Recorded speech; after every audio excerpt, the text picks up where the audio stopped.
வாரியத்தினுடைய உறுப்பினர் ஆஜியானி as Fathima Muzaffar MC அவர்களுடைய சிறப்புரையில் மகளிருடைய மாவட்ட தலைவர் எஸ் ஆரிஃபா அவர்கள்,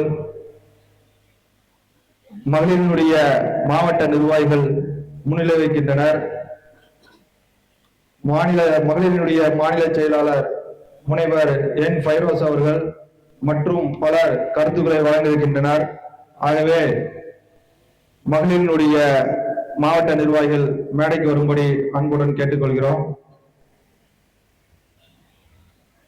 நிகழ்ச்சி சரியாக 7 மணியவில் தொடங்க இருக்கின்றது. மகளவாசிகள் அனைவரும் நிகழ்ச்சியில் பங்கு பெறுமாறு அன்புடன் கேட்டுக்கொள்கிறோம். அஸ்ஸலாமு அலைக்கும் வரஹ்மத்துல்லாஹி.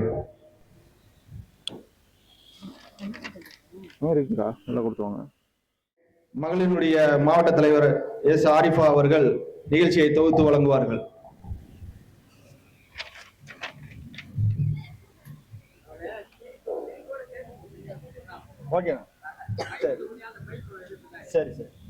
அளவற்ற அருளாளனும் நிகரற்ற அன்புடையனுமாகிய எல்லாம் வல்ல அல்லாஹ்வின் திருப்பெயரால் ஆரம்பம் செய்கிறேன்.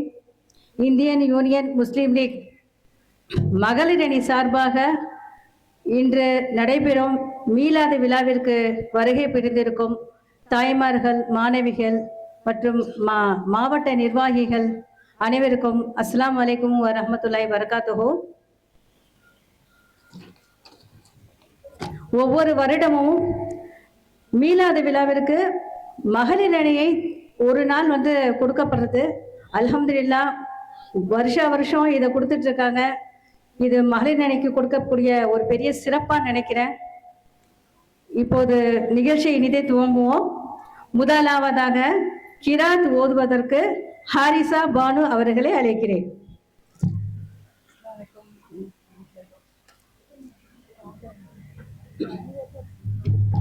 السلام عليكم ورحمة الله وبركاته.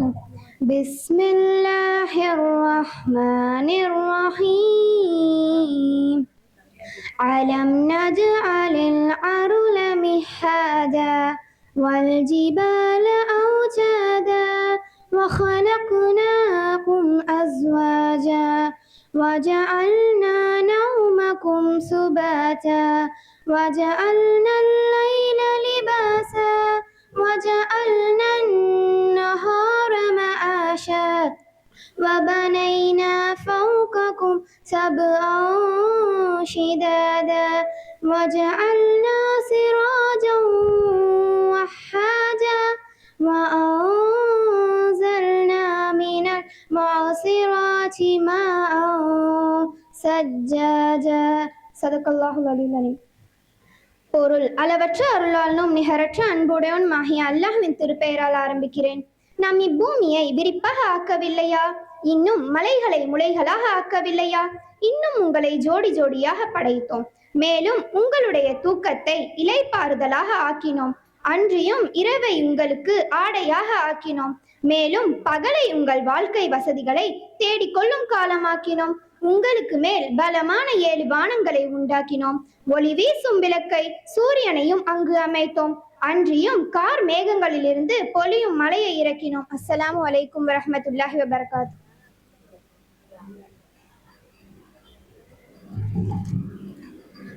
கிராத் ஓதிய ஹாரிசா பானு மாணவி அவர்களது நன்றி. அடுத்ததாக வரவேற்புரை ஆற்ற மாவட்ட துணை செயலாளர், மகளிர் அணியுடைய மாவட்ட துணை செயலாளர் ஏ ஷாஹிதா பானு அவர்களை அன்புடன் அழைக்கிறேன்.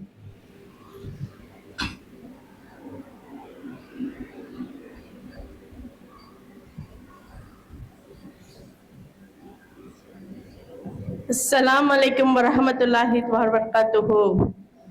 நம் உயிரிலும் மேலான உத்தம நபியின் உதய தின நினைவாக நடத்தப்படும் முப்பெரு விழாவிற்கு வருகை தந்திருப்பவர் மற்றும் தலைமையாற்ற வருகை தந்திருக்கும் எஸ் ஆரிஃபா மகளிர் அணி மாவட்ட தலைவி அவர்களை வருக வருக என அழைக்கின்றோம். முன்னிலையாற்ற வருகை தந்திருக்கும் எஸ் ஜுனைதா பேகம், யு ஹலிமுன் நிசா, ஆர் மெஹருன் நிசா மகளிர் அணி மாவட்ட துணை தலைவி, எம் ராபியத்துல் பசரியா மகளிர் அணி மாவட்ட துணை செயலாளர், M Khadija PV Palakkarai, U ஃபீருன்னிசா மகளிர் அணி மாவட்ட துணை தலைவி, எஸ் ஜன்னத்துல் ஃபிர்தோஸ் மகளிர் அணி மாவட்ட துணை செயலாளர், ஏஎஸ் ரெஜினா பேகம் மகளிர் அணி மாவட்ட துணை செயலாளர், எம் தாஹிரா பானு மாவட்ட தலைவர் தையல் தொழிலாளர் அணி. கருத்துரை ஆற்ற வந்திருக்கும் என் ஃபைரோஸ் மாநில செயலாளர் மகளிர் அணி அவர்களையும் வருக வருக என வரவேற்கின்றோம். ஏ ஆயிஷா மகளிர் அணி மாவட்ட செயலாளர், ஆர் ஜீனத் பேகம் மகளிர் அணி மாவட்ட பொருளாளர், எம் கத்திஜா 30வது வார்டு மாமன்ற உறுப்பினர், ஹெச் நசிலா பேகம் ஆங்கிலத்துறை உதவி பேராசிரியர் அவர்களை வருக வருக என வரவேற்கின்றோம். சிறப்புரையாற்ற வருகை தந்திருக்கும் மகளிர் அணி தேசிய தலைவர் இந்திய யூனியன் முஸ்லிம் லீக், மேலும் தமிழ்நாடு வக்ஃபு வாரிய உறுப்பினர் மற்றும் சென்னை எழும்பூர் மாமன்ற உறுப்பினர் எமது கண்ணியமிக்க ஏஎஸ் ஃபாத்திமா முசஃபர் அவர்களையும் வருக வருக என வரவேற்கின்றோம். மற்றும் இங்கு கூடியிருக்கும் தாய்மார்கள் மற்றும் கண்ணியமிக்க உலமாக்கள், சங்கை மிக்க ஜமாத்தாரர்கள் அவர்களையும் எமது முத்தான மாணவ மாணவிகளும் இம்மதரசா ஆசிரியர்களும் சகோதர சகோதரிகளையும் அன்புடன் மகிழ்ச்சியுடன் திருச்சி தெற்கு மாவட்ட மகளிர் அணி இன்னும் யூனியன் முஸ்லிம் லீக் சார்பாக கண்ணியத்துடன் இந்த புனிதமான நிகழ்வில் தங்களை அனைவரும் வரவேற்பதில் மிக்க மகிழ்ச்சி அடைகின்றோம் என வருக வருக என அனைவரையும் வரவேற்று இந்த நிகழ்ச்சியின் அன்புடன் கேட்டுக்கொள்கின்றோம். நிகழ்ச்சியின் தலைப்பு உம்முஹாத்துல் முஃமின்களை கொண்டாடுவோம். அஸ்ஸலாமு அலைக்கும் வரஹ்மத்துல்லாஹி வபரகாத்துஹு.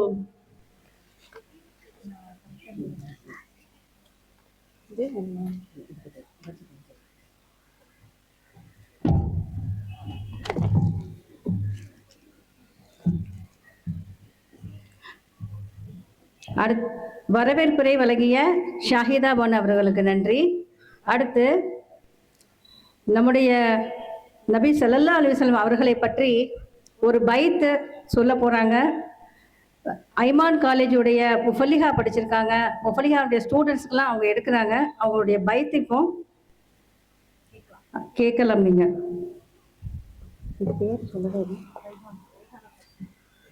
ரெய்ஹானா ஃபாத்திமா அவர்களை அன்புடன் அழைக்கிறேன்.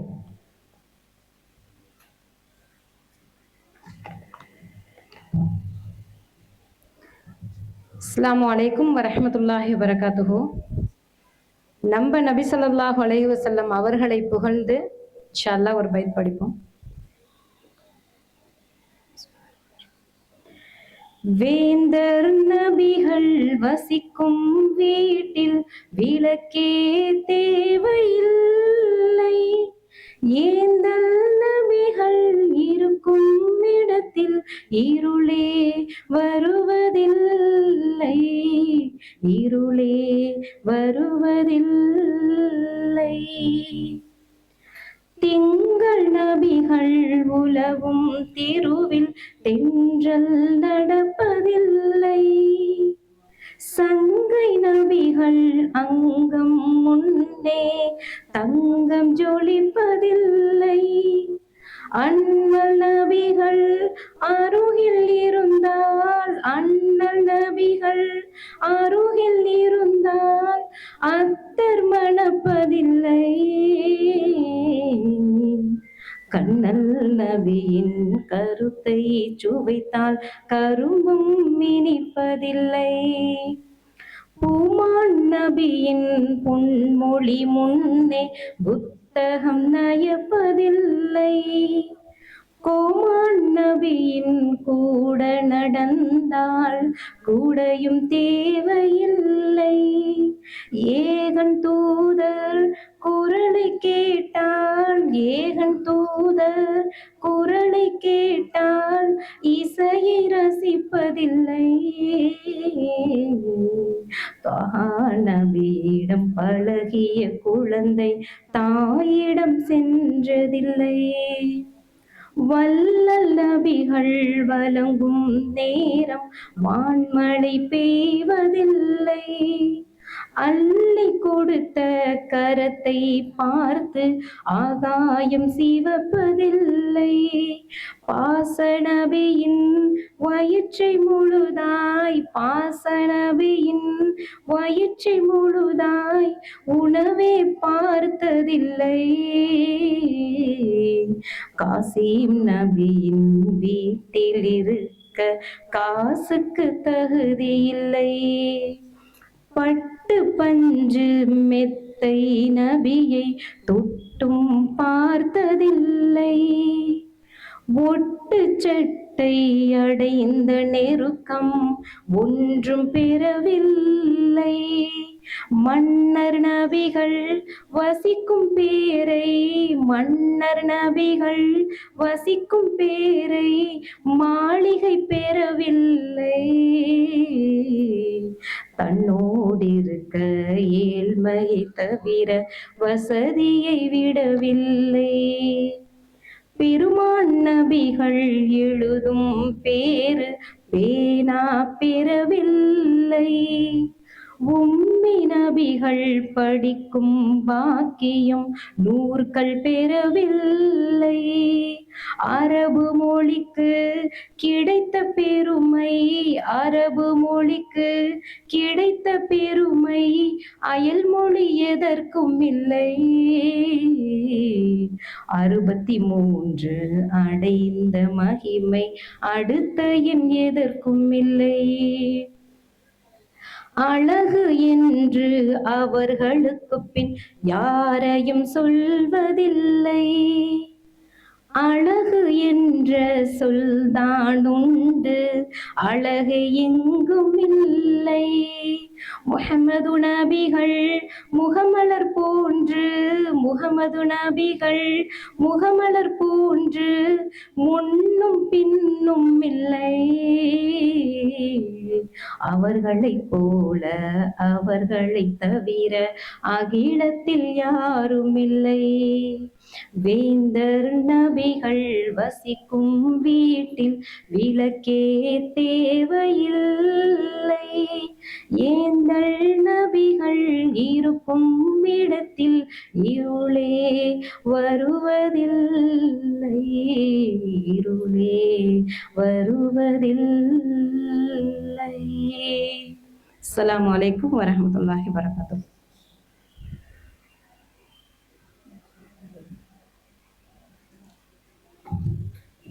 மாஷா அல்லாஹ், அல்ஹம்துலில்லாஹ். மிக சிறப்பாக பைத்து சொன்ன நம்முடைய ரைஹானா ஃபாத்திமா ஃபலிஹா அவர்களுக்கு நன்றி கூறுகிறேன். அடுத்ததாக முன்னிலை உரை ஆற்றுவதற்கு முதலாவதாக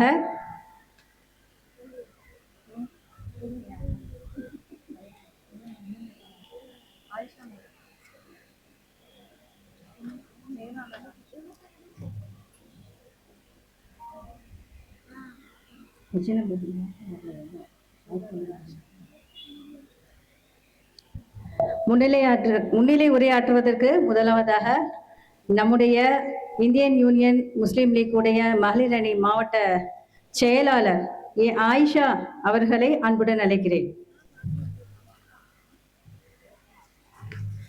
அஸ்ஸலாமு அலைக்கும் வரஹ்மத்துல்லாஹி வபரகாத்துஹு. அளவற்ற அருளாளனும் நிகரற்ற அன்புடையனுமாகிய அல்லாஹ்வின் திருப்பெயரை கொண்டு ஆரம்பம் செய்கிறேன். அஸ்ஸலாமு அலைக்கும் வரஹ்மத்துல்லாஹி வபரகாத்துஹு.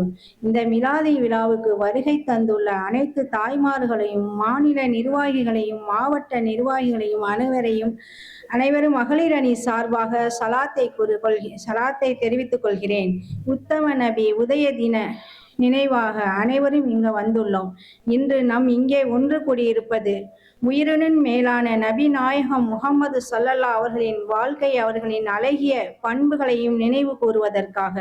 அன்பானவர்களே, நபிகள் அவர்களில் நமக்கு ஒரு செய்தியை மட்டும் கொண்டு வருவது அல்ல, எப்படி வாழ வேண்டும், எப்படி பேச வேண்டும், எப்படி குடும்பத்தை நடத்த வேண்டும், அண்டை வீட்டாரிடம் எப்படி நடந்து கொள்ள வேண்டும், ஏழைகளையும் பலவீனர்களையும் எப்படி கவனிக்க வேண்டும் என்பதையெல்லாம் தமது வாழ்க்கை மூலம் நமக்கு கற்றுக் கொடுத்தார். அல்லாஹ் திருக்குரானில் கூறுகிறான், நிச்சயமாக நீங்கள் மகத்தான நற்குணம் மீது இருக்கிறீர்கள். அல்லாஹ் நபி அவர்கள் வாழ்க்கையை பார்த்தால் அவர்கள் மிக பெரிய சிறப்பு அவர்களின் நற்குணம்தான்.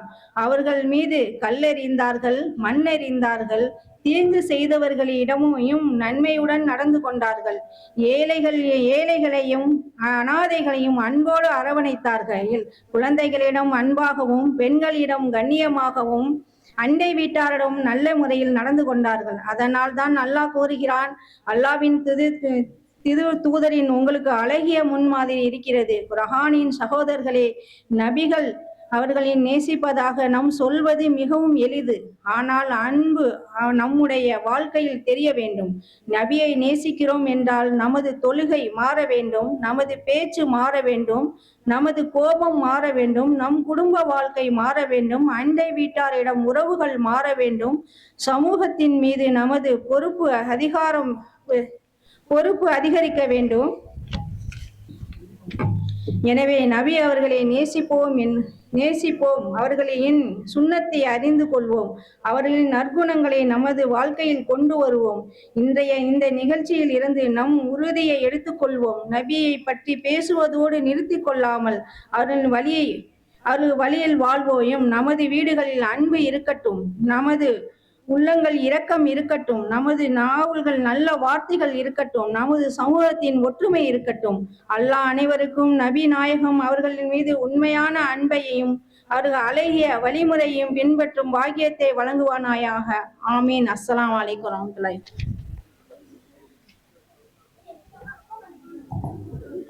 இந்தியன் யூனியன் முஸ்லீம் லீக் உடைய தேசிய தலைவரும் மாவட்ட உறுப்பினரும் எழும்பூர் மாவட்ட உறுப்பினரும் ஆகிய ஏஎஸ் ஃபாத்திமா முசவர் அவர்கள் நமக்காக வருகை புரிந்திருக்காங்க. அவங்களை எல்லாரும் நம்ம எழுந்து நின்று ஒரு நிமிஷம் வரவேற்கணும். அஸ்ஸலாமு அலைக்கும் வரஹ்மத்துல்லாஹி வபரகாத்துஹு.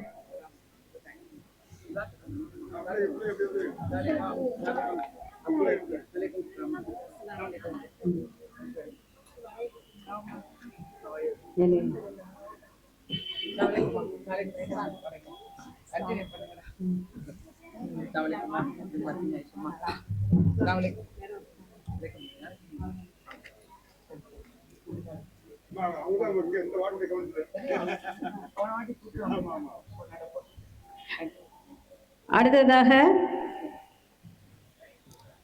நம்முடைய இந்தியன் யூனியன் முஸ்லீம் லீக்குடைய திருச்சி தெற்கு மாவட்ட மகளிர் அணி துணை செயலாளரான மெஹர்நிசா ஆலிமா அவர்களை அன்புடன் அழைக்கிறேன்.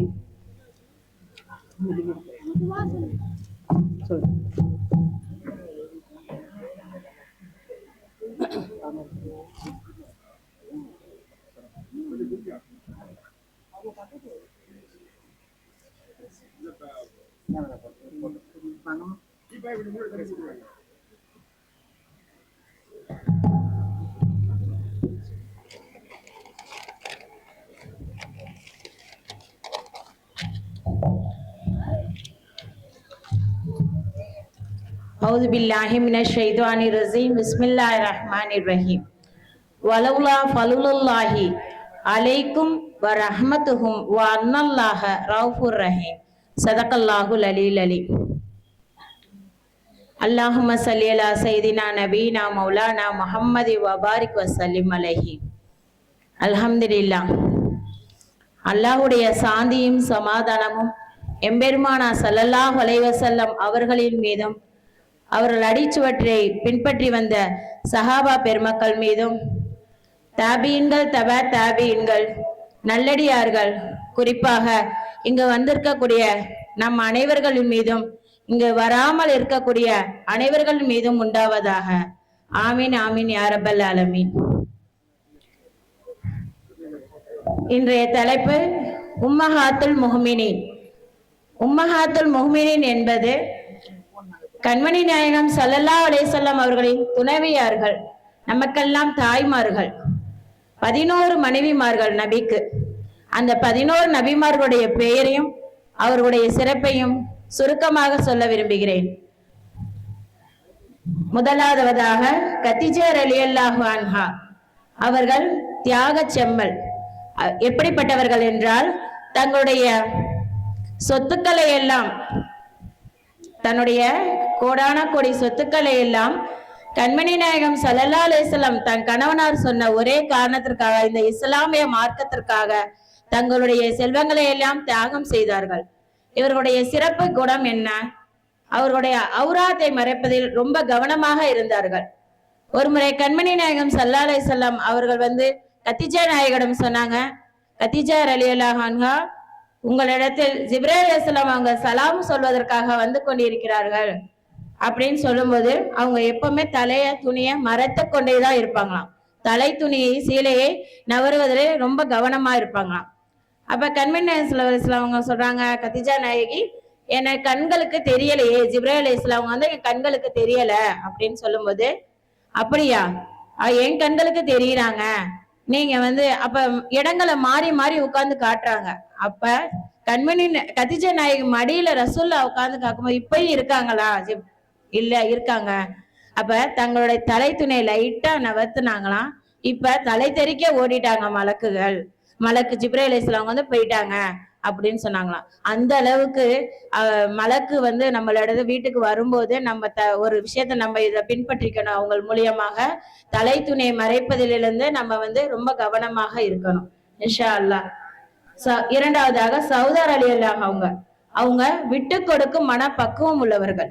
எப்படிப்பட்டவர்கள் என்றால், ஒவ்வொரு இரவும் கண்மணி நாயகம் ஸல்லல்லாஹு அலைஹி வஸல்லம் அவங்க தங்கள் ஒவ்வொரு மனைவிமார்கள் வீட்டுக்கும் செல்லக்கூடியவர்களாக இருப்பாங்க. இன்றைய இரவு சௌதார் ரலியல்லாஹு அவங்க வீட்டுக்கு போகணும் அப்படின்னு இருந்துச்சுன்னா, ஆயிஷா ரலியல்லாஹு அவங்க சொல்லுவாங்களாம், எங்க வீட்டுக்கு இன்னைக்கு நாயகத்தை அனுப்புங்களேன் அப்படின்னு சொல்லும்போது, அந்த பெரிய மனசு அவங்க என்ன செய்வாங்களாம், சரி இன்னைக்கு உங்க வீட்டுக்கே நீங்க கூட்டிட்டு போங்க அப்படின்னு சொல்லுவாங்களாம். அந்த அளவுக்கு பரந்த விட்டு கொடுக்கும் மனப்பக்குவம் உடையவங்க சௌதார் ரலியல்லாஹு அவங்க. மூன்றாவதாக ஆயிஷா ரலியல்லாஹு அன்ஹா அவங்க கல்வி கடல், கல்வியை தேடிக்கொண்டே இருந்தார்கள். எந்த அளவிற்கு என்றால், தன்னுடைய 73 வயது வரையுமே கல்வியை தேடிக்கொண்டும் இருந்தார்கள், கற்றுக் கொடுத்து கொண்டும் இருந்தார்கள் சஹாபா பெருமக்களுக்கு. தன்னுடைய கற்ற கல்விய மற்றவங்களுக்கு எத்தி வச்சுக்கிட்டே இருந்தாங்க ஆயிஷா ரலியல்லாஹு அன்ஹா 73 வயது வரைக்கும். சுபஹான் அல்லாஹ். இது போன்ற பாக்கியத்தை எல்லாம் அல்லாஹ் தஆலா நம் அனைவர்களுக்கும் தந்தருள் புரிவானாக. கல்வியை தேடி தேடி கற்றுக்கொண்டு அதை மற்றவர்களுக்கும் எத்தி வைக்கக்கூடிய பாக்கியத்தை அல்லாஹ் நம் அனைவர்களுக்கும் தந்தருள் புரிவானாக. ஆமீன். ஹப்சா, நாலாவது ஹப்சா ரலியல்லாஹு அன்ஹா அவங்க எப்படின்னா ஹாஃபில் குர்ஆனாக இருந்தாங்க. இந்த இஸ்லாமிய மார்க்கத்துல முதலாக ஹாஃபிலாக பெண்மணி அவங்க ஹப்சா ரலியல்லாஹு அவங்க. அவர்கள் எப்படிப்பட்டவர்கள் என்றால், ஒரு வாரத்துக்கு ஒரு குர்ஆனை முடிப்பாங்களாம். சுபஹானல்லாஹ். நம்மளும் அதிகமான முறையில் குர்ஆனை ஓதி ஓதி அல்லாஹ் இடத்தில் நெருங்கக்கூடியவர்களாக அல்லாஹ் ஆக்கிடுவானாக. ஐந்தாவதாக உம்மு சலமா எப்படிப்பட்டவர்கள் என்றால், திக்ரு தியானத்தில் திளைத்திருக்கக்கூடியவர்களாக இருந்தாங்க.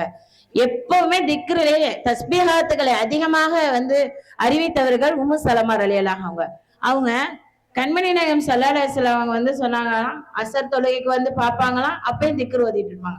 மஹரிபுக்கு வருவாங்களாம், மஹரிப்லயும் திக்ரு ஓதிக்கிட்டே இருப்பாங்களாம். இஷாக்கு வருவாங்களாம், அப்பயும் திக்ரை விட்டு நவராம ஓதிக்கிட்டே இருப்பாங்களாம். அப்ப கண்மணி நாயகம் ஸல்லல்லாஹு அலைஹி வஸல்லம் சொன்னாங்க, இந்த இவ்வளவு நேரம் நீங்க சிரமப்பட்டு திக்ரு ஓதுவதற்கு நான் ஒரு திக்ரை மட்டும் உங்களிடத்துல சொல்லித்தரேன், அதை நீங்க பின்பற்றுங்க. மலக்குகள் இதனுடைய நன்மையை எழுதுவதற்கு தேடிக்கிட்டே இருப்பாங்களாம். எவ்வளவு நன்மை எழுதுறது இந்த திக்ருக்கு அப்படின்னு சொல்லிட்டு. அது என்ன திக்ரு என்றால், சுபஹானல்லாஹி வ பிஹம்திஹி அதத ஹல்கிஹி வ ரிலா நஃப்ஸிஹி வ ஸினத அர்ஷிஹி வ மிதாத கலிமாத்திஹி. இந்த திக்ரே உங்களுக்கு போதுமானதாக இருக்கும் என்று கண்மணி நாயகம் ஸல்லல்லாஹு அலைஹி வஸல்லம் சொன்னாங்க. அல்ஹம்துலில்லாஹ். அடுத்து ஆறாவதாக உம்மு ஹபீபா அவங்க கணவன் மீது மிகவும் பாசம் உள்ளவர்களாக இருந்தாங்க. பற்றுதல் எந்த அளவிற்கு என்றா, கண்மணி நாயகம் ஸல்லல்லாஹு அலைஹி வஸல்லம் அவங்க மேல ரொம்ப பாசம். அவங்க கணவன் இல்லையா, அவங்க உலக தூதரும் அல்லையா, அவர்கள் மீது ரொம்ப பாசம் உடையவராக இருந்தாங்க. எப்படி என்றா, நம்ம எல்லாம் இன்னைக்கு வீட்டுக்கு தகப்பனும் வந்துட்டாங்க, கணவனும் இருக்காங்க. யார முதல்ல நம்ம மதிப்போம்? யார முதல்ல மதிப்பே தானே. ஆனா அவங்க தந்தைய என்ன செய்வாங்களாம், மதிக்க மாட்டாங்களாம், தன் கணவனையே தான் மதிப்பாங்களாம். அந்த அளவுக்கு பாசம் உள்ளவங்களா இருந்தாங்க. அபு சுபியான் என்பது அவர்களுடைய தந்தை. அவர் இஸ்லாத்தை கடைசி வரைக்கும் ஏற்றுக்கொள்ளவில்லை. அவங்க ஒரு முறை தன்னுடைய வீட்டுக்கு உம்மு ஹபீபா வீட்டுக்கு வராங்க. கண்மணி நாயகம் ஸல்லல்லாஹு அலைஹி வஸல்லம் அவங்க உட்கார்ற இடத்துலதான் அந்த அபு சுபியான் உட்காரும் போது கண்மணி நாயகம் ஸல்லல்லாஹு அலைஹி வஸல்லம் உட்கார்ற இடத்துல நீங்க உட்கார்றதுக்கு எந்த தகுதியும் இல்ல, இந்த இடத்தை விட்டு நகர்ந்து செல்லுங்க அப்படின்னுட்டு தன் தந்தையை சொன்னார்கள். அந்த அளவுக்கு தன் கணவன் மீது மிகவும் மரியாதை உள்ளவர்களாகவும் பாசம் உள்ளவர்களாகவும் இருந்தாங்க உம்மு ஹபீபா. அடுத்த 7வதாக ஜைனப் ரலியல்லாஹு அவங்க. ஜைனப் ரலியல்லாஹு அவங்களுடைய பேரே கை நீளமுள்ள பெண்மணி, அதாவது அதிகமாக தர்மம் செய்யக்கூடியவர்களாக இருந்தாங்க. அவங்க எப்பவுமே அல்லாஹ் இடத்துல துவா செய்வாங்களாம், யா அல்லாஹ் எனக்கு வழங்கக்கூடிய விசாலமான உள்ளத்தை தா அல்லாஹ் அப்படின்னு சொல்லி எப்பவுமே கேட்பாங்களாம். அந்த எண்ணம் இருந்தாவே போதும், அல்லாஹ் தாலா நம்மளை அதிகமான சதக்காக்களும் தர்மங்களும் செய்யக்கூடிய பாக்கியத்தை அல்லாஹ் நமக்கு தருவான். இந்த துவாவை நம் வாழ்க்கையில இன்ஷா அல்லாஹ் தினமும் கேட்கக்கூடிய பாக்கியத்தை அல்லாஹ் தருவானாக. அடுத்ததாக ஜைனப் பின் ஹுசைமா ரலியல்லாஹு அவங்க எப்படின்னா எத்தீம்களை ஆதரிக்கக்கூடியவர்களாக இருந்தாங்க. எவ்வளவு மதீனால எங்க எத்தீம்கள் இருந்தாலும் இவர்களிடத்துல வந்துதான் விடுவாங்களாம். இவங்க அந்த அளவுக்கு பாசம் மிக்கவர்கள். யாரெல்லாம் எத்தீம்களை ஆதரிக்கிறார்களோ, கண்மணி நாயகம் ஸல்லல்லாஹு அலைஹி வஸல்லம் என்ன சொல்லியிருக்காங்க, யார் அனாதைகளை ஆதரிப்பீர்களோ நாளை சொர்க்கத்தில் நானும் அவர்களும் இந்த இரு வீரர்களை போன்ற நெருக்கமாக நாங்கள் இருப்போம் அப்படின்னு சொன்னாங்களாம். அப்படிப்பட்டவங்க இந்த ஜைனப் பின் ஹுசைமா ரலியல்லாஹு அவங்க அனாதைகளை ஆதரிக்கக்கூடியவர்களாக இருந்தாங்க. 9வதாக மைமூனா ரலியல்லாஹு அவங்க. இவங்க இரவு வணக்கங்களில் அதிகமாக ஈடுபடக்கூடியவர்களாக இருந்தாங்க. எப்படி என்றால், நம்மளாம் 5 வக்த தொழுகிறதே பெரிய விஷயமா நினைக்கிறோம், பாரமாகவும் நினைக்கிறோம். இறைவனை வழங்குவதற்கு அவங்க 9 வக்தங்கள் தொழக்கூடியவர்களாக இருந்தாங்க. தஹஜத் முதல் தஹஜத், ஃபஜர், இஷ்ராக், லுஹா, லுஹர், அசர், மஹ்ரிப், அவ்வாபின், இஷா, இப்படி 9 வக்தங்களும் தன் வாழ்க்கை முழுவதும் தொழக்கூடியவர்களாக இருந்தாங்க. 10வதாக சஃபியா ரலியல்லாஹு அன்ஹா. அவங்களும் எப்படி என்றால் கணவன் மீது மிகவும் ரொம்ப பிரியம் உள்ளவர்களாக இருந்தாங்க. அவங்க எப்படி இருப்பாங்கன்னா, கண்மணி நாயகம் ஸல்லல்லாஹு அலைஹி வஸல்லம் அவங்க சக்கராத்துடைய வருத்தத்துல இருக்கும்போது 2 ரக்காயத்தை போய் அவங்க வருத்தத்தை பார்த்துட்டு 2 ரக்காயத்தை போய் தொழுது அல்லாஹ்ட்ட துவா செய்யறாங்களாம், யா அல்லாஹ் என் கணவன் ரொம்ப கஷ்டப்படுறாங்க, இவங்கள இந்த சக்கராத்துடைய வேதனையிலிருந்து லேசாக்கி எனக்கு அந்த வேதனையை கொடுத்து என்னை மௌத்தாக்கிடு அப்படின்ற சொல்ற அளவுக்கு பாசமா இருந்தாங்க. அந்த மாதிரிலாம் பெரிய விஷயம்ல, நம்ம கணவனை மௌத்த நம்ம கேட்டு வாங்குறது. ஆனா அப்ப இப்படி செஞ்சுட்டு இருக்கத பார்த்து ஜிப்ரீல் அலைஹிஸ்ஸலாம் கண்மணி நாயகம் ஸல்லல்லாஹு அலைஹி வஸல்லம் சொன்னாங்களாம், உங்க மனைவி இப்படி துவா கேட்டுக்கிட்டே இருக்கிறாங்க, நாங்க எப்படி அந்த வேலையை நாங்க செய்யறது அப்படின்னு சொல்லும்போது அப்ப நபி கூப்பிட்டு சொன்னாங்களாம், நீ இந்த தொழுகையை நிப்பாட்டுமா, ஏன்னா நானே என்னுடைய உம்மத்துகள் தாங்க மாட்டாங்க அந்த சக்கராத்துடைய வருத்தத்தை, எனக்கு தடாலாம் நான் துவா செஞ்சுக்கிட்டு இருக்கேன், நீ துவா கேட்கறதுனால இந்த துவா தடைப்படுது, அதனால நீ துவா செய்யறத நிப்பாட்டுன்னு சொன்னாங்களாம். சுபஹான் அல்லாஹ், எவ்வளவு பெரிய விஷயம் தெரியுமா இது. நம்ம கண்மணி நாயகம் ஸல்லல்லாஹு அலைஹி வஸல்லம் நமக்காக எவ்வளவு 1400 வருடங்களுக்கு முன்பாகவே யோசிச்சு நமக்காக துவா செஞ்சிருக்காங்க. அப்பேற்பட்ட நபியாக உம்மத்தாக பிறந்ததற்கே நாம் பெருமைப்படக்கூடியவர்களாக இருக்கணும் இன்ஷா அல்லாஹ். 11வதாக ஜுபைரியா ரலியல்லாஹு அன்ஹா அவங்க எப்படிப்பட்டவங்க என்றால் மென்மையாக பேசக்கூடியவர்கள், மான் போல மென்மையா பேசக்கூடியவர்களாம். அவங்கள பார்த்து ஆயிஷா ரலியல்லாஹு கோவப்படுவாங்களாம். ஏன்னா ஆயிஷா ரலியல்லாஹு படபடன்னு பேசுறவங்களாம். சின்ன பிள்ளையில வேற ரசூலுல்லாஹ் இருக்கும்போது அவங்க சுறுசுறுப்பாவும் இருப்பாங்களாம், ரொம்ப படபடன்னு பேசுவாங்களாம். சொல்லுவாங்க பொதுவாகவே ஆயிஷான்ற பேர் வச்சவங்களே படபடன்னு பேசுறவங்களதான் இருப்பாங்கன்னு சொல்லுவாங்க. எங்க செயலாளர் அவர்களும் அப்படிதான், நல்ல சுறுசுறுப்பாவும் இருப்பாங்க, படபடன்னு பேசுவாங்க, மனசுல எதையும் வச்சுக்க மாட்டாங்க. அது மாதிரிதான் ஆயிஷா ரலியல்லாஹு அவங்களும் அவங்கள போராமைப்படுற அளவுக்கு இந்த ஜுபைரியா அவங்க மிகவும் மென்மையா பேசக்கூடியவர்கள். அப்ப அவங்க சொல்லுவாங்களாம், என்ன செஞ்சாலும் இந்த பெண்மணி ரசூலா இடத்துல பேசி கரெக்ட் பண்ணி எப்படி அவங்க வேலையை பார்த்துடுறாங்க, அவங்க வேலையை செஞ்சுக்கிறாங்க அப்படின்னு சொல்லுவாங்களாம். ஏன்னா இவங்க என்ன செய்வாங்கன்னா ரசூலா இடத்துல சொல்லுவாங்களாம், யார சொல்ல நான் போருக்கு உங்க கூட வரேன்னு சொல்ல மாட்டாங்களாம். எப்படி சொல்லுவாங்கன்னா அவங்களுக்கு தேவையான எல்லா திங்ஸுகளையும் எல்லா பொருள்களையும் சேகரித்து ரசூலுல்லாஹ் இதை மறந்துடாதீங்க, இதை கொண்டு போங்க, இதை செய்யுங்க, இப்படி ஒன்னொன்னா ஞாபகப்படுத்தி கொடுக்கும் போது அதுக்கு அவங்க சொல்லுவாங்களாம், நீ இப்படி ஒன்னொன்னா வந்து கொடுக்கறதுக்கு நீ என் கூடயே வந்துரு அப்படின்னு சொல்ற அளவுக்கு அவங்க வந்து கணவன் மீது மிக பாசமும் பற்றுதலும் உண்டு. மிருதுவான முறையில அவங்க விஷயங்களை வந்து ரசூலுல்லாஹ்விடத்துல சொல்லி அவங்க செயல்படுத்திக்கூடியவர்களாக இருந்தாங்க. இந்த 11 தாய்மார்களுடைய நற்குணங்களும் இன்ஷா அல்லாஹ் நம் அனைவர்கள் வாழ்விலும் இம்மையிலும் மறுமையிலும் வெற்றியடையக்கூடிய பாக்கியத்தை அல்லாஹ் நம் அனைவர்களுக்கும் தந்தருள் புரிவானாக. ஏன்னா இந்த 11 குணங்களும் நம் ஒரு இடத்துல இருக்கணும். இந்த 11 பேர்கிட்ட இருந்த குணங்களும் இன்ஷா அல்லாஹ் நம் அனைவரிடத்திலும் ஒவ்வொரு இடத்திலும் இருக்க வேண்டிய விஷயமாக இருக்கிறது. இன்ஷா அல்லாஹ் கேட்டதன் பிரகாரம் அமல் செய்யக்கூடிய பாக்கியத்தை எல்லாம் வல்ல அல்லாஹு தாலா நம் அனைவர்களுக்கும் தந்தருள் புரிவானாக. வாய்ப்பளித்தமருக்கு நன்றி கூறி விடைபெறுகிறேன். அஸ்ஸலாமு அலைக்கும் வரஹ்மத்துல்லாஹி வரகாத்துஹு.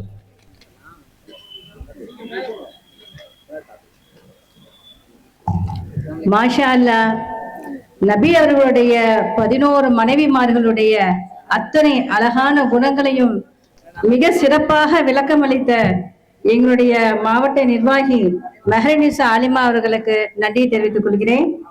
அடுத்ததாக நம்முடைய தேசிய தலைவி அவர்கள் வந்து இன்னைக்கு ஒரு வேறு நிகழ்ச்சிக்கு கிளம்ப போக இருக்கிறாங்க. அதனால நேர்மையின்மை காரணமாக அவங்களை இப்போ பேச அழைக்கிறேன். இந்தியன் யூனியன் முஸ்லீம் லீக் தேசிய தலைவியும் எழும்பூர் மாவட்ட உறுப்பினருமான வக்ஃப் வாரிய உறுப்பினருமான AS ஃபாத்திமா முசஃபர் அவர்களை அன்புடன் அழைக்கிறேன்.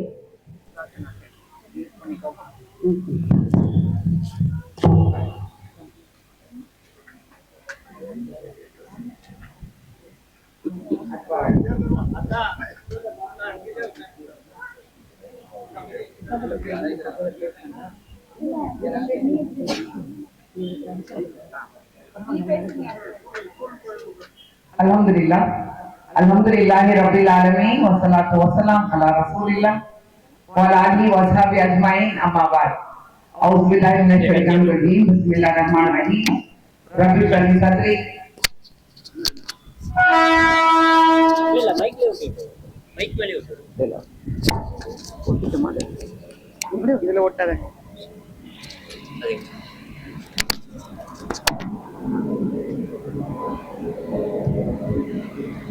A'udhu billahi minash shaitanir rajim. Bismillahirrahmanirrahim. Rabbi shrah li sadri wa yassir li amri wahlul 'uqdatam min lisani yafqahu qawli. Subhanaka la ilma lana illa ma 'allamtana innaka antal alimul hakim. Rabbi zidni ilman nafi'a. Rabbi habli hukma. அளவற்ற அருளாளனும் நிகரற்ற அன்புடையவனும் ஆகிய எல்லாம் வல்ல அல்லாஹ்வின் திருநாமத்தால் தாய் சபையாம் இந்திய union முஸ்லிம் லீகினுடைய ஏற்பாட்டில் அல்லாஹ்வுடைய பெருங்கிருபையினாலே ஒவ்வொரு வருடமும் கண்மணி நாயகம் ஸல்லல்லாஹு அலைஹி வஸல்லம் அழகிய மீலாது விழாவை சிறப்பாக கொண்டாடக்கூடிய மாவட்ட தலைவர் மற்றும் மாவட்ட நிர்வாகிகளே, இன்றைய தினம் தாய் சபை மகளிர் அணியின் சார்பாக இந்த மீலாது அமர்வை ஏற்பாடு செய்து அல்ஹம்துலில்லாஹ் நேரத்திலேயே துவங்கி, அது என்னுடைய நிர்பந்த என்னுடைய கட்டாயத்துல எனக்காக என்று இந்த ஏற்பாட்டை எல்லாம் ஒருங்கிணைத்திருக்கக்கூடிய மாவட்ட மற்றும் மாநில நிர்வாகிகளே, தலைமை தாங்கி கொண்டிருக்கக்கூடிய மாவட்ட மகளிர் அணி தலைவி சகோதரி ஆரிஃபா அவர்களே, முன்னிலை வகிக்கக்கூடிய அன்புக்கும் மரியாதைக்கும் உரிய சகோதரிகளே, கருத்துரை வழங்க இருக்கக்கூடிய மாநில மகளிர் அணியினுடைய செயலாளர் சகோதரி முனைவர் ஃபைரோஸ் அவர்களே, மகளிர் அணியினுடைய மாவட்ட செயலாளர் சகோதரி ஆயிஷா அவர்களே, மகளிர் அணி மாவட்ட பொருளாளர் சகோதரி ஜீனத் பேகம் அவர்களே, 30வது வார்டுடைய மாமன்ற உறுப்பினர் சகோதரி கத்தீஜா அவர்களே, உதவி பேராசிரியர் சகோதரி நசீலா பேகம் அவர்களே, அவங்க சொல்லும் பொழுது கொஞ்சம் தலைவருடைய பேத்தி, எங்களுடைய மகளிர் அணியினுடைய வாரிசு, தலைவருடைய குடும்பத்துல அல்ஹம்துலில்லாஹ் தலைவர் எந்த கல்லூரியில் பேராசிரியராக இருந்து அவருடைய வாழ்க்கை துவங்கி அல்ஹம்துலில்லாஹ் இன்றைக்கு நம்முடைய தகைசால் தமிழர் என்ற அந்த பட்டத்தை பெற்று தேசிய தலைவராக பொறுப்பேற்றிருக்கக்கூடிய நம்முடைய முனிருல் மில்லத் பேராசிரியர் காதர் மொஹிதீன் சாஹிப் அவர்களுடைய அருமை பேத்தியார், மாவட்ட தலைவர் அண்ணன் ஹபீபுர் ரஹ்மானுடைய அருமை மகளார், நல்ல ஒரு பேச்சாளர். சென்ற முறை உங்களுடைய பேச்சை கேட்டிருந்தேன். அல்ஹம்துலில்லாஹ் அவர்கள் வந்திருப்பது ரொம்ப சந்தோஷம். மற்றும் இங்கே பல்வேறு பொறுப்புகள் இருக்கக்கூடிய சகோதரிகளே, குறிப்பாக காயிதமில்லத் பெண்கள் அரபி பாடசாலையினுடைய சங்கைக்குரிய ஆலிமா பெருமக்களே, கண்மணி மாணவிகளே, இங்க இருக்கக்கூடிய அத்தனை சகோதரர்களே, உங்கள் அனைவருக்கும் இடையே காணிக்க அஸ்ஸலாமு அலைக்கும் வரஹ்மத்துல்லாஹி வபரகாத்துஹு. அஸ்ஸலாமு அலைக்கும் ரஹ்மத்துல்லாஹி வரகாத்துஹு. எல்லாம் வல்ல அல்லாஹ் சுப்ஹானஹு வ தஆலாவுடைய ஸலாமத்தும் ரஹமத்தும் பரக்கத்தும் உங்கள் அனைவர் மீதும் உண்டாவதாக.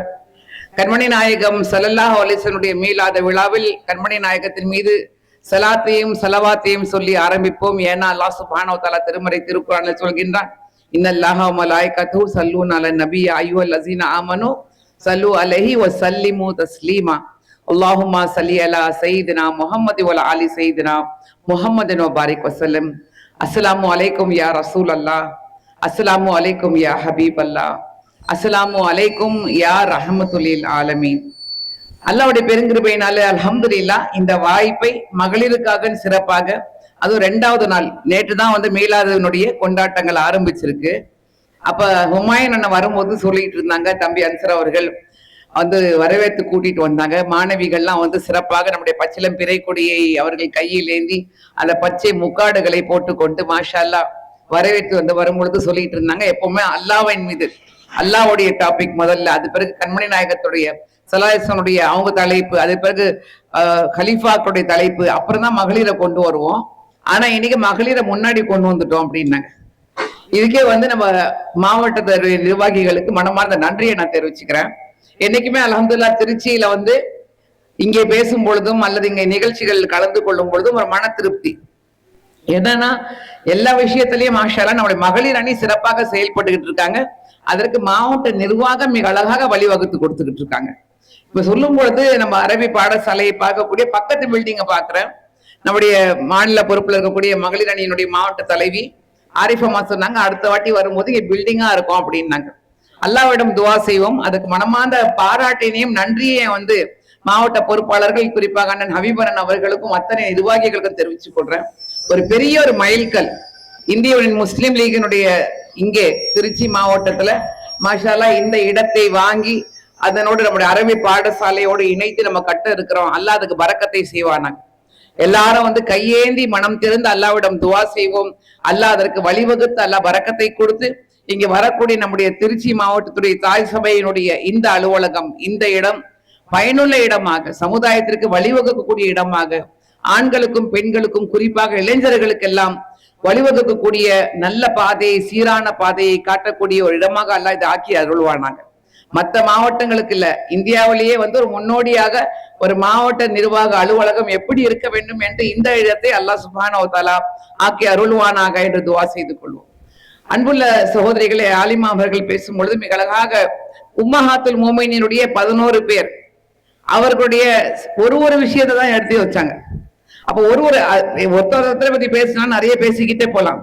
ஆனா இந்த ஒரு விஷயத்திலையும் எவ்வளவு ஆழமான கருத்துக்கள் இருக்குன்னு கொஞ்சம் யோசிச்சு பாருங்க. எவ்வளவு ஒரு அழகான ஆழமான கருத்துக்கள். அப்ப அவங்க எப்படி வாழ்ந்திருப்பாங்க? ஒரு கருத்துக்கு இந்த அளவுக்கு நம்ம மீது, நம்முடைய இதயத்தின் மீது தாக்கம் ஏற்படுதுன்னா அவர்கள் அவங்க வாழ்க்கையை எப்படி வாழ்ந்திருப்பாங்க? அப்ப அந்த வாழ்ந்திருக்கக்கூடிய காலகட்டத்தை யோசிச்சு பார்க்கணும். இங்க எல்லாரும் அல்ஹம்துலில்லாஹ் பெருந்திரளா கண்ணை கெட்டக்கூடிய அளவுக்கு மகளிர் இங்க சேர்ந்திருக்கிறீங்க. அதுக்கு ரொம்ப சந்தோஷமா இருக்கு பாக்குறதுக்கு. நாங்க கடந்த 2 நாட்களாக திருச்சியில இருக்கிறோம். வந்ததுல இருந்து சென்னையில இருந்து, ஈரோடுல இருந்து, காரைக்கால்ல இருந்து எல்லாம் எங்க உறவினர்கள்லாம் வந்திருக்கிறாங்க. சிராஜுல் மில்லத்துடைய இளைய தம்பி எங்க ஐயா வாப்பா சாச்சாவுடைய பேத்தியுடைய நிக்கா, அது திருச்சியில தான் மாப்பிள்ளை வீடு. அப்ப 2 நாள்ல நேற்று தலைவருடைய தலைமையில தான் நிக்கா நடந்துச்சு. பல்வேறு ஊர்ல இருந்து வந்தவங்க எல்லாம் என்ன சொன்னாங்கன்னா, அப்பா திருச்சி பயங்கர சூடா இருக்கு, வெப்ப காத்து தாங்கவே முடியல, நேத்தெல்லாம் பயங்கர வெப்பம். அல்ஹம்துலில்லாஹ் பல்வேறு ஊர்ல இருந்து வந்திருக்கக்கூடியவங்க எல்லாம் சொல்லும் பொழுது நான் நினைச்சுக்கிட்டேன், இந்த வெப்பத்துக்கே நம்ம இவ்வளவு கம்ப்ளைண்ட் பண்றோமே, நியாய தீர்ப்புனால எப்படி இருக்க போகுது, அந்த நாளை நம்ம எப்படி சந்திக்க போறோம், அந்த நாளில் நமக்கு உதவி செய்யக்கூடியவர்கள் யாராக இருப்பார்கள்? ஏன்னா இன்னைக்கு பல பேர் மீலாது விழா வேணுமா, மீலாது விழா கொண்டாடணுமான்னு கேட்கக்கூடிய இது காலகட்டத்துல, குழப்பமான காலகட்டத்துல சில விஷயங்கள் குறிப்பாக இளம் தலைமுறையினர் தெளிவடைய வேண்டும். அந்த நியாய தீர்ப்பு நாள் என்பது சாதாரணமான நாள் கிடையாது. நம்ம பல்வேறு நாட்களை பற்றி எல்லாம் பேசுறோம். வீட்டுல பிள்ளைங்களை உட்கார வச்சு இது நிச்சயமாக ஹக்காக சத்தியமாக நடக்கக்கூடிய ஒரு சம்பவம், அதெல்லாம் எதிர்நோக்கி தான் நம்ம இருக்கிறோம். நம்ம ஈமானை ஏற்றுக்கொள்ளும் பொழுது அல்லாஹ்வின் மீதும், அல்லாஹ்வுடைய மலக்குமார்கள் மீதும், அல்லாஹ்வுடைய வேதங்கள் மீதும், அல்லாஹ்வுடைய நபிமார்களின் மீதும், அல்லாஹ் நமக்கு எழுதி வைத்திருக்கக்கூடிய நம்முடைய நசீபு கதரின் மீதும், நியாய தீர்ப்பு நாள் நிச்சயமாக வரும், மறுமை வாழ்க்கை நிச்சயமாக உண்டு என்பதன் மீதும், அல்லாஹ் எந்த நன்மையும் எந்த தீமையும் அல்லாஹ் நம்ம நசீப்ல எழுதி வச்சிருக்கிறான். கதர்ன்னு சொல்றோம்ல, எழுதி வச்சிருக்கிறான். அதெல்லாம் ஏற்றுக்கொள்றோம். வாயளவுல நம்ம சொல்லும் பொழுது மனதளவில் வந்து அதை நினைச்சு பார்க்கணும், அது எப்படி இருக்கும், நியாய தீர்ப்பு நாள் எப்படி இருக்கும். இந்த வெப்பத்தை பத்தி நம்ம எல்லாரும் கம்ப்ளைண்ட் பண்றோம். இந்த சூடுல வந்து உட்கார முடியலன்னு கம்ப்ளைண்ட் பண்றோம். இந்த வெயில் பயங்கரமா வெயில் தாக்குதுன்னு கம்ப்ளைண்ட் பண்றோம். ஆனா இப்ப பல 1000 மைல்களுக்கு அப்பால் வெயில் இருக்கு, சூரியன் அங்க இருக்கு. அங்கேருந்து பல லேயர்ஸ் தாண்டி தான் அந்த வெயிலுடைய தாக்கம் வந்து இங்க அடையுது. நியாய தீர்ப்பு நாளின் போது இந்த உலகம் உருண்டையா இருக்குல்ல, அது வந்து ஒரு விருப்பை போல ஆக்கப்படும். அந்த விருப்பை போல ஆக்கப்பட்டு விட்ட பிறகு சூரியன் வந்து தலைக்கு மேல 1 மைலுக்கு மேல வந்துரும். அப்ப கண்மணி நாயகம் ஸல்லல்லாஹு அலைஹி அவர்கள் விவரிக்கும் பொழுது அன்னை ஆயிஷா அவர்கள் அப்படியே பயந்து போய் கேட்கிறாங்க. அன்னை ஆயிஷா நாயகர் அவர்களை பத்தி இப்ப சொல்லி காட்டினாங்கல்ல, அவங்க வந்து பயந்து போய் கேட்கிறாங்க. நபிகள் நாயகம் சொல்றாங்க, எல்லாரும் வந்து எந்த அளவுக்கு இருப்பாங்கன்னா, பெத்த தாய், பாலூட்டக்கூடிய தாய் குழந்தையை தூக்கி வீசி விடுவாள். தகப்பன் பிள்ளையை பற்றியோ தன்னுடைய குடும்பத்தை பற்றியோ மனைவியை பற்றி யோசிச்சு பார்க்க மாட்டான். யாரும் ஒருத்தருக்கு ஒருத்தர் உதவி செய்து கொள்ள மாட்டார்கள். நப்சி நப்சி, என்னை பற்றி நான் என்னை காப்பாற்றிக் கொள்ள வேண்டுமே என்ற அந்த பயத்தில் இருப்பார்கள். தன்னுடைய வேர்வையிலே அவர்கள் மூழ்கடித்து கொல்லப்படுவார்கள். அவங்களுடைய மேல் ஆடை கூட இருக்காடானா அதை பத்தி கூட அவங்களுக்கு வந்து எந்த விதமான யோசனையும் இருக்காது. அப்ப சொல்லும் பொழுது அன்னை ஆயிஷா நகர் கேட்கிறாங்க, ஆடை இல்லாமல் இருந்தானா அப்ப ஆண்கள் இருப்பாங்க, பெண்கள் இருப்பாங்களே, எப்படி இருப்பது என்றால் ஒருத்தரை ஒருத்தர் தன்னையே பார்த்து கொள்ள மாட்டார்கள், சுய நினைவோடு இருக்க மாட்டார்கள். வேதம் பிடித்தவர்களாக அவர்கள் சுத்தி கொண்டிருப்பார்கள். அவர்கள் எப்படி தன்னை காப்பாற்றிக் கொள்வதுன்னு யோசிச்சுட்டு இருப்பாங்க. அப்ப அந்த நேரத்தில் நம்மை காப்பாற்ற போவது யார், எது நம்மை காப்பாற்றும்? அந்த சீன் பேய் படம் எல்லாம் பாக்குறாங்க சில பேர், பேய் படம், இந்த என்னது சஸ்பென்ஸ் த்ரில்லர் எல்லாம் இப்ப நிறைய தான் வந்துருச்சு. ஓடிடி பிளாட்ஃபார்ம்ல எல்லா இதுலயும் காட்டுறாங்க.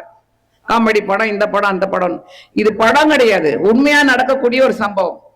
அது அந்த அந்த அந்த ஒரு வாக்கியாவே அந்த சூழ்நிலையை எதிர்நோக்கி நம்ம எல்லாம் காத்துக்கிட்டு இருக்கோம். நிச்சயமாக அதை அனுபவித்த தீர போறோம். அப்ப அந்த நேரத்தில் நமக்காக என்று பெத்த தகப்பனோ தாயோ கணவனோ பிள்ளையோ யாருமே உதவி செய்ய போவது கிடையாது. ஒரே ஒரு ஆள் மட்டும்தான் அன்றைய நாளில் அல்லாஹ்விடம் பேசக்கூடிய அந்த உயர்ந்த அந்தஸ்தை பெற்றிருப்பாங்க. மகாமே மஹமூதா என்று நம்ம துவா செய்து கொள்கின்றோமே, அந்த அந்தஸ்தை பெறக்கூடிய ஒரே நபர், அல்லாஹ்வால் படைக்கப்பட்ட கோடான கோடி மனிதர்களில் ஒரே மனிதருக்கு மட்டும்தான் அல்லாஹ் அந்த அந்தஸ்தை வழங்கியிருக்கின்றான். அவர்கள் தான் கண்மணி நாயகம் ஸல்லல்லாஹு அலைஹி வஸல்லம். அப்ப அந்த நேரத்துல நபிகள் நாயகம் ஸல்லல்லாஹு அலைஹி வஸல்லம் என்ன செய்வாங்க தெரியுமா? தனக்காக கேட்க மாட்டாங்க, தன்னுடைய மனைவி மக்களுக்காக கேட்க மாட்டாங்க, தன்னுடைய பிள்ளைகளுக்காக கேட்க மாட்டாங்க.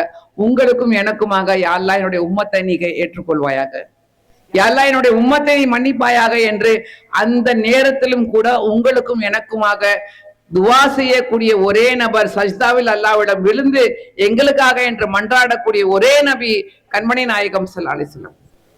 அப்ப யோசிங்க, நம்ம எந்த அளவுக்கு நபிகள் நாயகம் ஸல்லல்லாஹு அலைஹி வஸல்லம் மீது முஹப்பத் செய்ய வேண்டும், எந்த அளவுக்கு அவர்களை ஏற்றுக்கொள்ளணும், எந்த அளவுக்கு அவர்களை பின்பற்ற வேண்டும், எந்த அளவுக்கு நம்முடைய வாழ்க்கையில் அவர்கள் என்னெல்லாம் சொல்லி காட்டினார்களோ அதை நாம் ஏற்றுக்கொண்டு மற்றவர்களுக்கு வாழ்ந்து காட்டணும். அதிலும் குறிப்பாக பெண்களுக்கு என்று இருக்கக்கூடிய ஒரு சிஃபத், ஒரு கேரக்டர் என்ன தெரியுமா? நம்ம நினைச்சோன்னா சாதிச்சு காட்டிடுவோம். பண்ணுவோமா இல்லையா? இது செய்யணும்னா எப்படியும் பண்ணிடுவோம். யார் வந்தாலும் ஏன்னா நான் பண்ணி காட்டுவேன். அந்த வந்து விடாமுயற்சியும் சொன்னாங்கல்ல, அன்னை ஆயிஷா பத்தி சொல்லும் பொழுது படபடப்பா பேசுவாங்கன்ட்டு, மேடையில இருந்து ஆயிஷா சிரிக்கிறதுக்கு ஒன்று அலாவுதீன் அண்ணா அங்க சிரிச்சுக்கிட்டு இருக்கிறாங்க. அது அன்பான படபடப்பு இல்லையா? எப்படி பேசி நம்ம பேசுற மாதிரி வந்து ஆண்கள் வந்து குறை சொல்லல, ஆண்களை மட்டம் தட்டலாம். அவங்களுடைய கேரக்டர் இன்னொரு கேரக்டர். அவர்களிடம் அல்லாஹ் வேறொரு மேன்மையை கொடுத்திருக்கான். ரிஜாலு கவ்வாமுன அல நிசா, அல்லாஹ் திருமறை திருக்குறானில் ஆண்களை பற்றி சொல்லும் பொழுது சொல்றான், ஆண்கள் உங்களுக்கு பாதுகாவலர்களாக, உங்களை வழிநடத்தக்கூடியவர்களாக, தலைமை தாங்கக்கூடியவர்களாக அல்லாஹ் படைச்சிருக்கிறான். அத மாற்று கருத்தே கிடையாது. ஆனா பெண்களை பற்றி சொல்லும் பொழுது அல்லாஹ் அந்த பெண்ணுடைய படைப்பை வந்து எங்கிருந்து ஆரம்பிக்கிறான்னு பாத்தீங்கன்னா, அல்ஹம்துலில்லாஹ் அந்த படைப்பினுடைய காரணத்தை அருமை சகோதரிகளை தாய்மார்களே புரிஞ்சு கொள்ளுங்க. உங்களுக்கும் எனக்கு வந்து அல்லாஹ் மிகப்பெரிய ஒரு அந்தஸ்து கொடுத்திருக்கிறான். அந்த அந்தஸ்து ஆண்களோட போட்டி போடக்கூடிய அந்தஸ்து கிடையாது. நீயா நானாலாம் இப்ப காட்டுறாங்களே கேம், அந்த கேம் கிடையாது. நீ பெருசா நான் பெருசா. ஏன்னா இன்னைக்கு பெண்களுடைய விடுதலை, பெண்கள் முன்னேற்றம் சொல்லிக்கிட்டு ஆண்களோட போட்டி போடுறதுதான் பெண்களுக்கு விடுதலைன்னு காட்டிக்கிட்டு இருக்காங்க. ஆண் மாதிரியே ட்ரெஸ் போட்டாலும் நானும் வந்து வீரத்தன்மை, ஆண் மாதிரியே முடிய வெட்டிக்கிட்டேன்னா நான் தான் வந்து லிபரேட்டட், ஃப்ரீடம், மாடர்ன். அப்ப இன்னைக்கு வந்து உலகம் வந்து ஒரு பெண் விடுதலை என்றால் ஆணோடு போட்டி போட்டு ஆணை போல வேலை செய்வதுதான் பெண் விடுதலைன்னு காட்டிக்கிட்டு இருக்காங்க. அல்லாவுக்காக அந்த தப்பான கருத்துல இருந்து வெளியே வாங்க. குறிப்பாக இளம் தலைமுறையினர்கள் நிறைய பேர் இருக்கிறீங்க. ஆண் பிளைட் ஓட்டுறான்னா பெண்களும் பிளைட் ஓட்டுறாங்க. ஆண் வந்து ஸ்பேஸ் ஸ்டேஷனுக்கு போயிட்டு வந்தாங்க, பெண்ணும் போயிட்டு வந்தாங்க. அதுவும் முன்னேற்றம். ஆண் ஆணுக்கான தகுதியை போல வாழ வேண்டும், பெண் பெண்ணுக்கான தகுதியை போல வாழ வேண்டும்.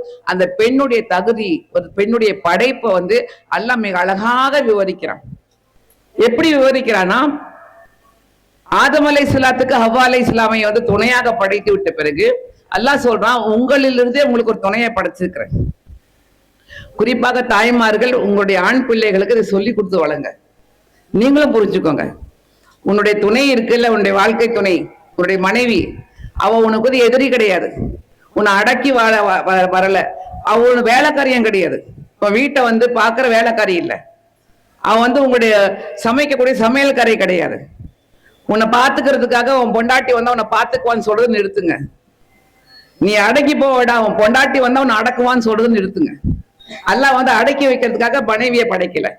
அல்லது வந்து அவன் வாழ்க்கையை வந்து எல்லாம் வீட்டுல இருக்கக்கூடிய எல்லா வேலைகளை செய்யறதுக்காக படைக்கல. அல்லாஹ் சொல்ற அதெல்லாம் பார்ட் ஆஃப் லைஃப்.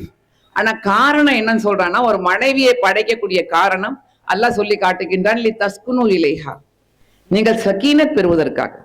இங்க ஆலிமாக்கள் இருக்கிறாங்க, அரபி பாடசாலையில ஓடக்கூடிய மாணவிகள் இருக்கிறீங்க. இந்த வார்த்தை, இந்த வேர்ட் இருக்குல்ல, அதை பத்தி கொஞ்சம் அனலைஸ் பண்ணி ரிசர்ச் பண்ணுங்க. சக்கீனத்துனா என்ன? ஒரு மனைவியினுடைய, ஒரு பெண்ணுடைய படைப்பு, நம்முடைய தாய் ஹவ்வா அலைஹிஸ்ஸலாமுடைய படைப்பு நிம்மதியை வழங்கணும். அவங்க வந்து அந்த தாய், அந்த மனைவி என்றாலே என்னதான் பிரச்சனை இருந்தாலும் என் மனைவி கிட்ட போனா எனக்கு நிம்மதி கொடுத்துருவா. அப்படி இருக்கணும். அப்படித்தானே உம்மஹாத்துல் முஃமினீன்கள் வாழ்ந்தாங்க. சொல்லி காட்டுறாங்கல்ல, அல்லாஹ் சுப்ஹானஹு வ தஆலா கண்மணி நாயகம் ஸல்லல்லாஹு அலைஹி வஸல்லம் அவர்களுக்கு நபித்துவத்தை கொடுத்திருக்கிறான். இந்நாள் வரைக்கும் வாழ்க்கையில அனுபவிக்காத ஒரு அனுபவம், பார்த்திராத அனுபவம், கேட்டிராத அனுபவம், பார்க்காத ஒரு காட்சி. இப்ப இங்க இருட்டா இருக்கு இல்லையா, சுத்தி முத்திலும். அதை விட கும்மி இருட்டு அங்க ஹிரா மலை குகையில் அவங்க உட்கார்ந்து இருக்கிறாங்க. யாரெல்லாம் உம்ராவுக்கு ஹஜ்ஜுக்கு போயிருக்கிறோமோ அந்த மலையை பார்த்திருப்பீங்க. இல்ல இப்ப ஆன்லைன்லயே 3Dலயே நீங்க எல்லா ஆங்கிள்லயும் பார்க்கலாம். இப்ப வந்திருக்கக்கூடிய அங்க சவுதி மன்னர் வந்து கேபிள் கார் போட போறாராம். சாதாரணமா நடந்து போக முடியாது மேல. அல்லாஹ்வோட உதவி கொண்டு அல்ஹம்துலில்லாஹ் எங்களுடைய நிறுவனம் மில்லத் ஹஜ் சர்வீஸ், சிராஜுல் மில்லத், நம்ம முனீருல் மில்லத்தோட துவா பரக்கத்தோடு அதை நம்ம 93ல ஆரம்பிச்சோம். அல்லாஹ்வுடைய பெருங்கிருபையினால் இது வருஷம் ஒரு 20 ஹஜ் பண்ணக்கூடிய பாக்கியத்தை அல்லாஹ் கொடுத்திருக்கிறான். ஹாஜிகளுக்கு வழி காட்டுவதற்காகவும் அவங்க ஹித்மத்துக்காகவும் எங்க நிறுவனத்துடைய ஹாஜிகளோடு செல்லக்கூடிய பாக்கியம் கொடுத்திருக்கிறான். 20 வாட்டி ஹஜ், அது அல்ஹம்துலில்லாஹ் நிறைய உம்ராவுக்கும் போயிருக்கேன். ஆனா இத்தனை வருஷங்கள்ல ஒரு முறை தான் மேல போய் பார்க்கக்கூடிய ஒரு வாய்ப்பு கிடைச்சது. ஏன்னா அவ்வளவு கஷ்டம். அந்த ஹிரா மலைக்கு மேல ஏறி போனோம்னா 3 மணி நேரம். அதுவும் நீங்க காலையில தஹஜ்ஜுதோட போகணும். இங்க யாராவது போயிருக்கீங்களா? ஹிரா மலைக்கு மேல போயிருக்கீங்களா? ஹிரா பார்த்திருக்கீங்களா? ஜப்ல நூர் என்று சொல்லக்கூடிய அந்த மலைக்கு மேல போயிருக்கீங்களா? மலையை பார்த்திருக்கோம். ஆனா மேல அந்த குகைக்கு மேலும் போகல. ரொம்ப கஷ்டம். 3 மணி நேரம் மேல ஏறுறதுக்கு, கீழே ஏறி வர்றதுக்கு 2.5 மணி நேரம். அப்படி ஃபுல்லா வந்து ஈஸியாலாம் படியெல்லாம் இருக்காது, ஏறி போக முடியாது. அப்ப அங்க வந்து அவங்க அந்த அந்த இருட்டான நேரம், ரமலான் மாசத்துடைய கடைசி ஒற்றைப்படை இரவுல லைலத்துல் கத்ரை தேடுங்க நல்லா சொல்றாங்க. ஏன்னா அந்த இரவுல தான் அல்லாஹ் குர்ஆனை இறக்கி வச்சான். அப்ப அந்த நடுநிசையில வந்து அவங்க உட்கார்ந்து இருக்கிறாங்க. அந்த அனுபவம் கொஞ்சம் யோசிச்சு பாருங்க. அவங்க வந்து இந்நாள் வரைக்கும் அப்படிப்பட்ட ஒரு காட்சியை பார்த்ததே கிடையாது. எல்லா மலக்குமார்களுடைய தலைவர் ஜிப்ரீல் அலைஹிஸ்ஸலாம் அல்லாஹ் அனுப்பி வைக்கிறான். திருக்குர்ஆனுடைய வேதத்தை கொடுத்து அனுப்பி வைக்கிறான். அப்ப அவங்க வந்து கண்மணி நாயகம் ஸல்லல்லாஹு அலைஹி வஸல்லம் அவர்கள் அங்கே தியானத்தில் இருக்கின்றார்கள். சிராஜுல் மில்லத் அப்துல் சமத் ரஹ்மத்துல்லாஹி அலைஹி மிக அழகாக சொல்லி காட்டுவாங்க. தனித்திருந்தார்கள், விழித்திருந்தார்கள், பசித்திருந்தார்கள். ஏன்னா தேடல்ல இருந்தாங்க. இப்ப இதை வந்து என்ன ஃபர்தரா போறதுக்கு முன்னாடி நான் இன்னொரு ஆங்கிள் வரேன். இப்ப இவங்க போய் அங்க உட்கார்ந்துடுறாங்க. அவங்க கூட யார் இருந்தாங்க? அவங்களுடைய வீட்டுல யாரு மனைவி? அப்போ எத்தனை பிள்ளைங்க இருக்கிறாங்க? 4 பெண் பிள்ளைகள் இருக்கிறாங்க. கொஞ்சம் யோசிச்சு பாருங்க, கனெக்ட் பண்ணுங்க. வீட்டுல நான் அவங்க மனைவி 4 பெண் பிள்ளைகளை வச்சுக்கிட்டு வீட்டுல இருக்கிறாங்க. பெரிய செல்வ சீமாட்டி, பெரிய பிசினஸ் அவங்கள்ட்ட. அண்மையில தான் நான் நெட்ல கூட என்னோட யூடியூப்ல அந்த ஸ்பீச்சை வந்து அப்லோட் பண்ணியிருக்கேன், நீங்க பாருங்க. கதீஜா ரலியல்லாஹு அன்ஹாவுடைய வாழ்க்கையை வந்து கொஞ்சம் ரிசர்ச் பண்ணி பார்த்தேன், பிரமிச்சு போயிட்டேன். படிச்சிருக்கிற நிறைய. ஆனா அண்மையில ஒரு டாக், ஒரு பிசினஸ் சேம்பரை வந்து இனாகிரேட் பண்ணாங்க. அதுக்கு வந்து அவங்கள பத்தி பேசுங்க அப்படின்னாங்க. அப்ப இன்னும் கொஞ்சம் டீப் ரிசர்ச்சுக்கு போனேன். நம்ம சப்ஜெக்டா கொடுத்துருக்காங்க, ஆனா மேலோட்டமாக தான். இப்ப டீப் ரிசர்ச்சுக்கு போகும்பொழுது பிரமிச்சு போயிட்டேன். எப்படிப்பட்ட ஒரு பிசினஸ் உமனாக அன்னை கதீஜா நாயகி ரலியல்லாஹு அன்ஹா அவர்கள் இருந்தாங்கன்னா, இப்ப இருக்கக்கூடிய காஸ்ட்லியஸ்ட் வெஹிக்கிள் என்னங்க? ரொம்ப பணக்காரர்கள், பெரும் பணக்காரர்கள் வைக்கக்கூடிய வண்டி என்ன வண்டி? BMW, ஃபெராரி, ஆடி, லம்போர்கினி. இதெல்லாம் வந்து நம்ம சாதாரணமா வாங்க முடியாது. பல லட்சம், பல கோடிகள் இல்லையா? அன்னை கதீஜா நாயகி ரலியல்லாஹு அன்ஹாவுடைய அவங்க வியாபார பொருட்கள், அந்த காலத்துல வியாபார பொருட்கள் எதன் மேல வச்சு அனுப்புவாங்கன்னா ஒட்டகத்தின் மீது வச்சு அனுப்புவாங்க. ஒரு ஒட்டகம் வந்து இப்ப இருக்கக்கூடிய காஸ்ட்லியஸ்ட் காரை விட இன்னும் காஸ்ட்லியா இருக்கும். அவ்வளவு பொருட்கள் அதன் மீது சுமந்து அந்த ஒட்டகங்கள் அனுப்பப்படும் வியாபாரத்துக்கு. யமனுக்கு, சிரியாவுக்கு, டமாஸ்கஸுக்கெல்லாம் வந்து போயிட்டு இருக்கோம். அப்ப அன்னை கதீஜா நாயகி ரலியல்லாஹு அன்ஹாவுடைய இந்த வியாபார பொருட்கள் போனுச்சுன்னா எத்தனை ஒட்டகம் போகும் தெரியுமா? ஒரு ஆய்வாளர் இப்னு ஹிஷாம் அவர்கள் எழுதுனாங்க அவங்க புத்தகத்துல, கண்ணுக்கு எட்டக்கூடிய தூரத்துக்கு வந்து ஒட்டகங்கள் போகும். யாரு? இவங்களுடைய வியாபார பொருட்கள். அப்போ ஒரு கண்டிஞ்சன், ஒரு டீம் 700 ஒட்டகம் போகுமா?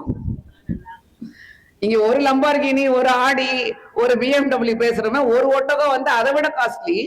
என்னென்ன போகும்னா வாசனை திரவியங்கள், பட்டாடைகள், போடக்கூடிய அந்த அணிகலன்கள், அந்த ஸ்பைசஸ் சொல்லுவோம்ல, அதாவது பேரிச்சப்பழம், அங்க இருக்கக்கூடிய மசாலா சாமான், எல்லா விதமான சாமான்களும் ஏற்றிக்கொண்டு ஒரு ஊருக்கு போகக்கூடிய, ஒரு நாட்டுக்கு போகக்கூடிய ஒட்டகம் 700 ஒட்டகம் போகுமா? அப்ப எப்படி அவங்க வியாபாரத்தை கவனிச்சிருப்பாங்க? இங்க நம்மள பல பேர் வந்து இங்க நம்ம சின்ன சின்ன வியாபாரம் பண்ணலாம், நம்ம வந்து பிசினஸ் பண்ணலாம் யோசிச்சுக்கிட்டு இருக்கோம். சின்ன சின்ன கம்பெனிஸ் வச்சுக்கிட்டு இருக்கோம். 14 நூற்றாண்டுகளுக்கு முன்பு சகோதரிகளை, தாய்மார்களை கொஞ்சம் யோசிச்சு பாருங்க. ஒரு பெண்மணி எப்படி இவ்வளவு பெரிய வியாபாரியாக இருந்திருப்பாங்க, தொழிலதிபராக இருந்திருப்பாங்க. அத்தனை வந்து அவங்களுடைய குட்ஸ், அவங்களுடைய கேரவான், அத்தனை காரவான் எப்படி போகும்? எல்லாத்தோட இவங்க போக முடியுமா? அப்ப அவங்கள பத்தி எழுதுறாங்க. அவங்க வந்து பயங்கரமான இந்த எம்ப்ளாய்மெண்ட் பண்ணுவாங்கல்ல, ஆளுங்களை வேலைக்கு எடுப்பாங்கல்ல, அதுல வந்து பயங்கரமான அறிவாளி. அவங்க பார்த்த உடனே ஜட்ஜ் பண்ணுவாங்களாம். இவங்க கிட்ட இந்த கெப்பாசிட்டி இருக்கு, இவங்க கிட்ட இந்த டேலண்ட் இருக்கு, இவங்களை வந்து நம்ம வேலைக்கு அமர்த்தணும்னா நமக்கு நல்லா வேலை செய்வாங்க. அப்படிதானே வேலைக்கு அமர்த்தப்பட்டவர் யாரு? கண்மணி நாயகம் ஸல்லல்லாஹு அலைஹி வஸல்லம். அதுக்கு பேர் நபியா வராங்க. ஆனா அவங்க அதுக்கு முன்னாடியே வேலைக்கு அமர்த்திட்டாங்கல்ல. அப்ப அவங்க பார்த்த உடனே ஜட்ஜ் பண்ணாங்க, அட இவர் முகமது இப்னு அப்துல்லா. அதுக்கு பேர் தானே ஸல்லல்லாஹு அலைஹி வஸல்லம் வராங்க. நபி ஆறதுக்கு முன்னாடி, அவங்க கணவர் ஆறதுக்கு முன்னாடி அவங்களுடைய வியாபாரத்தை பார்த்து கொள்ளக்கூடிய ஒரு CEO ஆக, ஒரு மேனேஜராக அவங்கள வந்து எடுக்கிறாங்க. அப்ப அவங்க வயசு என்னங்க? நபிகள் நாயகருடைய வயசு என்ன அப்போ? அது அவங்க வந்து கல்யாணம் பண்ணும்போது 25, அவங்க வியாபாரத்துக்கு வந்து பணி அமர்த்தும் போது அதை விட சின்ன வயசா இருந்திருக்குமா? இன்னைக்கு எல்லாரும் புதிய ஆட்சி வந்திருக்கு. புதிய ஆட்சி வர்றதுக்கு யாரு காரணம்? ஜென்சி, எல்லா இளம் தலைமுறையினர் சொல்றோமா இல்லையா? அப்ப முகமது இப்னு அப்துல்லா, கண்மணி நாயகம் ஸல்லல்லாஹு அலைஹி வஸல்லம் அவர்கள் அன்னை ஆயிஷாவால் வேலைக்கு அமர்த்தப்பட்டிருக்கும் பொழுது, அந்த காலத்துல ஜென்சி சின்ன வயசு தானே அந்த காலத்துல. அப்ப அவங்க எதை பார்க்கல? அனுபவத்தை பார்க்கல. அவங்க வந்து என்ன பேக்ரவுண்ட் பார்க்கல. அவர் நேர்மையானவர், நல்ல உழைக்கக்கூடியவர், அவர் போறாருன்னா வியாபாரத்துல நல்ல லாபம் சம்பாதிக்கலாம். இதை யோசிச்சு பாருங்க. ஒரு நீங்க சீரத்தை படிக்கிறீங்கன்னா சும்மா அப்படியே படிச்சுட்டு போகாதீங்க. பயானை கேட்கறீங்கன்னா சும்மா கேட்டுட்டு போகாதீங்க, உட்காந்து வந்து யோசிங்க. ஏன்னா அல்லாஹ் வந்து குரான்ல சொல்றான், அஃபலாய தப்பருனால் குரான், குரானை பத்தி யோசிங்க, சிந்திங்க, அப்புறமா ஏற்றுக்கொள்ளுங்கன்றோம். அப்ப அன்னை ஆயிஷா நாயகி ரலியல்லாஹு அன்ஹா அவர்கள், கண்மணி நாயகம் ஸல்லல்லாஹு அலைஹி வஸல்லம் அவர்கள் அவங்க கணவனாக இன்னும் ஆகல, நபியா ஆகல. அதுக்கு முன்னாடி வேலைக்கு அமர்த்தும் பொழுது அவர்கள் 19, 20 வயதுக்குட்பட்டவர்கள். ஒரு சிறு வயது ஆணை அவங்களுடைய கேரக்டருக்காக, அவங்களுடைய டேலண்ட்டுக்காக அவங்க வந்து வேலையில அமர்த்துறாங்க. அப்ப அதுல வந்து ஒரு மைசரா கூட போகக்கூடிய மேனேஜர் வந்து சொல்றாரு, முகமது வந்து லீட் பண்ணிருக்கக்கூடிய அந்த கேரவான்ல நமக்கு ரெட்டிப்பு லாபம் கிடைச்சிருக்கு. சுப்ஹானல்லாஹ், கொஞ்சம் யோசிச்சு பாருங்க. அப்ப அந்த லாபம் கிடைச்சிருக்கு.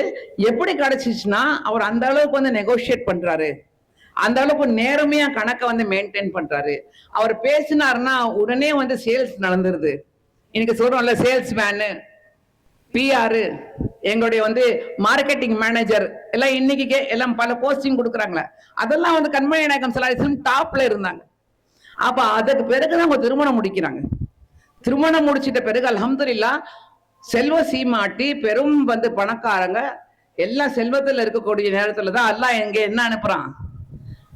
ஏன் அனுப்புறான்னா கண்மணி நாயகம் ஸல்லல்லாஹு அலைஹி வஸல்லம் பாக்குறாங்க, அவங்க போகக்கூடிய இடத்துல எல்லாம் வந்து அனாச்சாரம், பெண்களை வந்து சரியா நடத்த மாட்டேன்றாங்க, பெண் பிள்ளைகளை உயிரோட புதைச்சிடுறாங்க, பெண் பிள்ளை பிறந்தால வந்து சாவடிச்சிடுறாங்க, பெண்களுக்கு எந்த விதமான ஒரு உரிமையும் இல்லை, அவர்களுக்கு வந்து வாக்களிக்கக்கூடிய உரிமை இல்லை. ஒரு பக்கம் பெரிய செல்வ சீமாட்டி அன்னை கதீஜா, இன்னொரு பக்கம் ஆப்போசிட்டா இருக்கு பெண்களுடைய நிலைமை.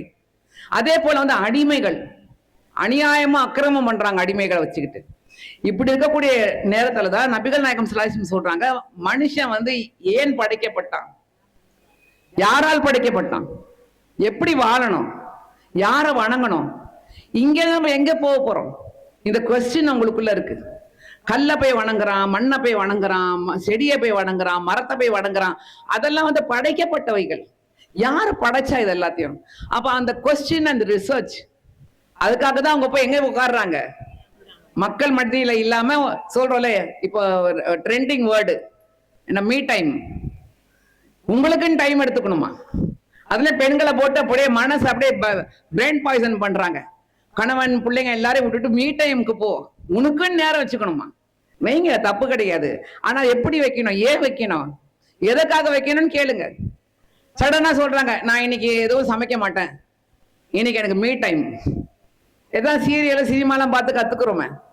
அப்ப இங்க மீ டைம், கண்மணி நாயகம் ஸல்லல்லாஹு அலைஹி வஸல்லம் மீ டைம் இருந்துச்சு. ஆனா ஏன் மீ டைம்? அல்லாவை தேடி, அல்லாவை நாடி. நம்ம ஏன் படைக்கப்பட்டிருக்கோம்?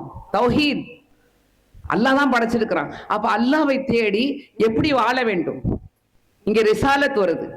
அதான் ரசூல்ல வந்து அல்லாஹ் தேர்ந்தெடுக்கிறான், அவர்கள் மூலமாக ரிசாலத் நமக்கு கிடைக்குது. இது ரெண்டையும் ஏற்றுக்கொண்டோம்னா, தௌஹீதையும் ரிசாலத்தையும் எடுத்துக்கிட்டோம்னா ஆகிரத் இருக்கு நமக்கு. இந்த வாழ்க்கை நிரந்தர வாழ்க்கை கிடையாது. இங்கிருந்து நம்ம எல்லாரும் வந்து பயனாளிகளாக போக இருக்கின்றோம், இங்கிருந்து நம்மள விருந்தாளிகள். அந்த வாழ்க்கை தான் நிரந்தர வாழ்க்கை. அந்த வாழ்க்கைக்காக வேண்டிய ப்ரிப்பரேஷன் தான் இங்க பண்ணிக்கிட்டு இருக்கோம். அப்ப இது எப்படி கிடைக்குதுன்னா, அவங்க தியாகம் பண்றாங்க. யார் தியாகம் பண்றாங்க? நபிகள் நாயகம் ஸல்லல்லாஹு அலைஹி வஸல்லம் தியாகம் பண்றாங்க. அந்த ஹிரா குகையில தியானத்துல உட்கார்ந்துகிட்டு இருக்காங்க. அப்ப அல்லாஹ் அவர்களை ஏற்றுக்கொண்டிருக்கிறான். இவ்வளவு பெரிய ஒரு பேக்ரவுண்டு சும்மா சில நிமிடங்களை நான் சொல்லியிருக்கிறேன். ஆனா இது வந்து ஒரு ரொம்ப ஒரு பெரிய ஒரு ப்ரொஃபவுண்ட் டிவைன் அரேஞ்ச்மெண்ட். இது சின்ன சின்ன வார்த்தைகள் கிடையாது. ஆழ்கடலுடைய உலமா பெருமக்கள் பிடிச்சாங்கன்னா அவங்க இது அப்படியே கிளாஸ் எடுத்துக்கிட்டே போவாங்க. அப்படியே அப்படி தேன் ஊறிக்கிட்டு இருக்கக்கூடிய ஒரு இதை வந்து இங்க அப்படியே அனுபவிச்சுக்கிட்டே இருப்பீங்க. அதெல்லாம் நீங்க வரணும், அரபி பாடசாலைகளுக்கு வரணும், பயான்களை கேட்கணும், ரிசர்ச்ல போகணும். ஒரே அந்த லாடம் அடிச்ச குதிரை மாதிரி போயிட்டே இருக்கக்கூடாது. உட்கார்ந்தீங்கன்னா தொழுத பிறகு ஒரு 2 நிமிஷம் உட்காருங்க. ரிசாலத்னா என்ன, தௌஹீத்னா என்ன, ஆகிரத்னா என்ன, இதெல்லாம் யோசிங்க. அப்ப இங்க அவங்களுக்கு என்ன அனுபவம் கிடைச்சிருக்கு? ஜிப்ரீல் அலைஹிஸ்ஸலாத்துக்கு வந்து அல்லாஹ் அனுப்பி இருக்கிறான். ஜிப்ரீல் அலைஹிஸ்ஸலாம் எப்படி இருந்தாங்க? எப்படி இருந்தாங்க? சுப்ஹானல்லாஹ், அதை வர்ணிக்கிறாங்க பாருங்க. நீங்க இமேஜின் கூட பண்ண முடியாது. கண்ணு கேட்டவள கூடிய வானத்துக்கும் பூமிக்கும் மத்தியில இருக்கக்கூடிய ஒரு ஃபிகர். ஒரு இறக்கை 700 அந்த ஃபெதர்ஸோட இருக்கு. ஒன்னு ஒரு கலர். கொஞ்சம் யோசிச்சு பாருங்க. அவங்களுடைய ஒரிஜினல் ஃபார்ம்ல வராங்க. இப்போ வரைக்கும் அனுபவிச்சதே கிடையாது, கேட்டதும் கிடையாது, என்னன்னு தெரியாது. இங்க இருக்கக்கூடிய தன்னந்தனியா இருட்டு குகையில இருக்கிறாங்க. சுப்ஹானல்லாஹ், அதை யோசிச்சு கூட பார்க்க முடியல. எப்படி அனுபவிச்சிருப்பாங்க கண்மணி நாயகம் ஸல்லல்லாஹு அலைஹி வஸல்லம். வந்த உடனே என்ன சொல்றாங்க?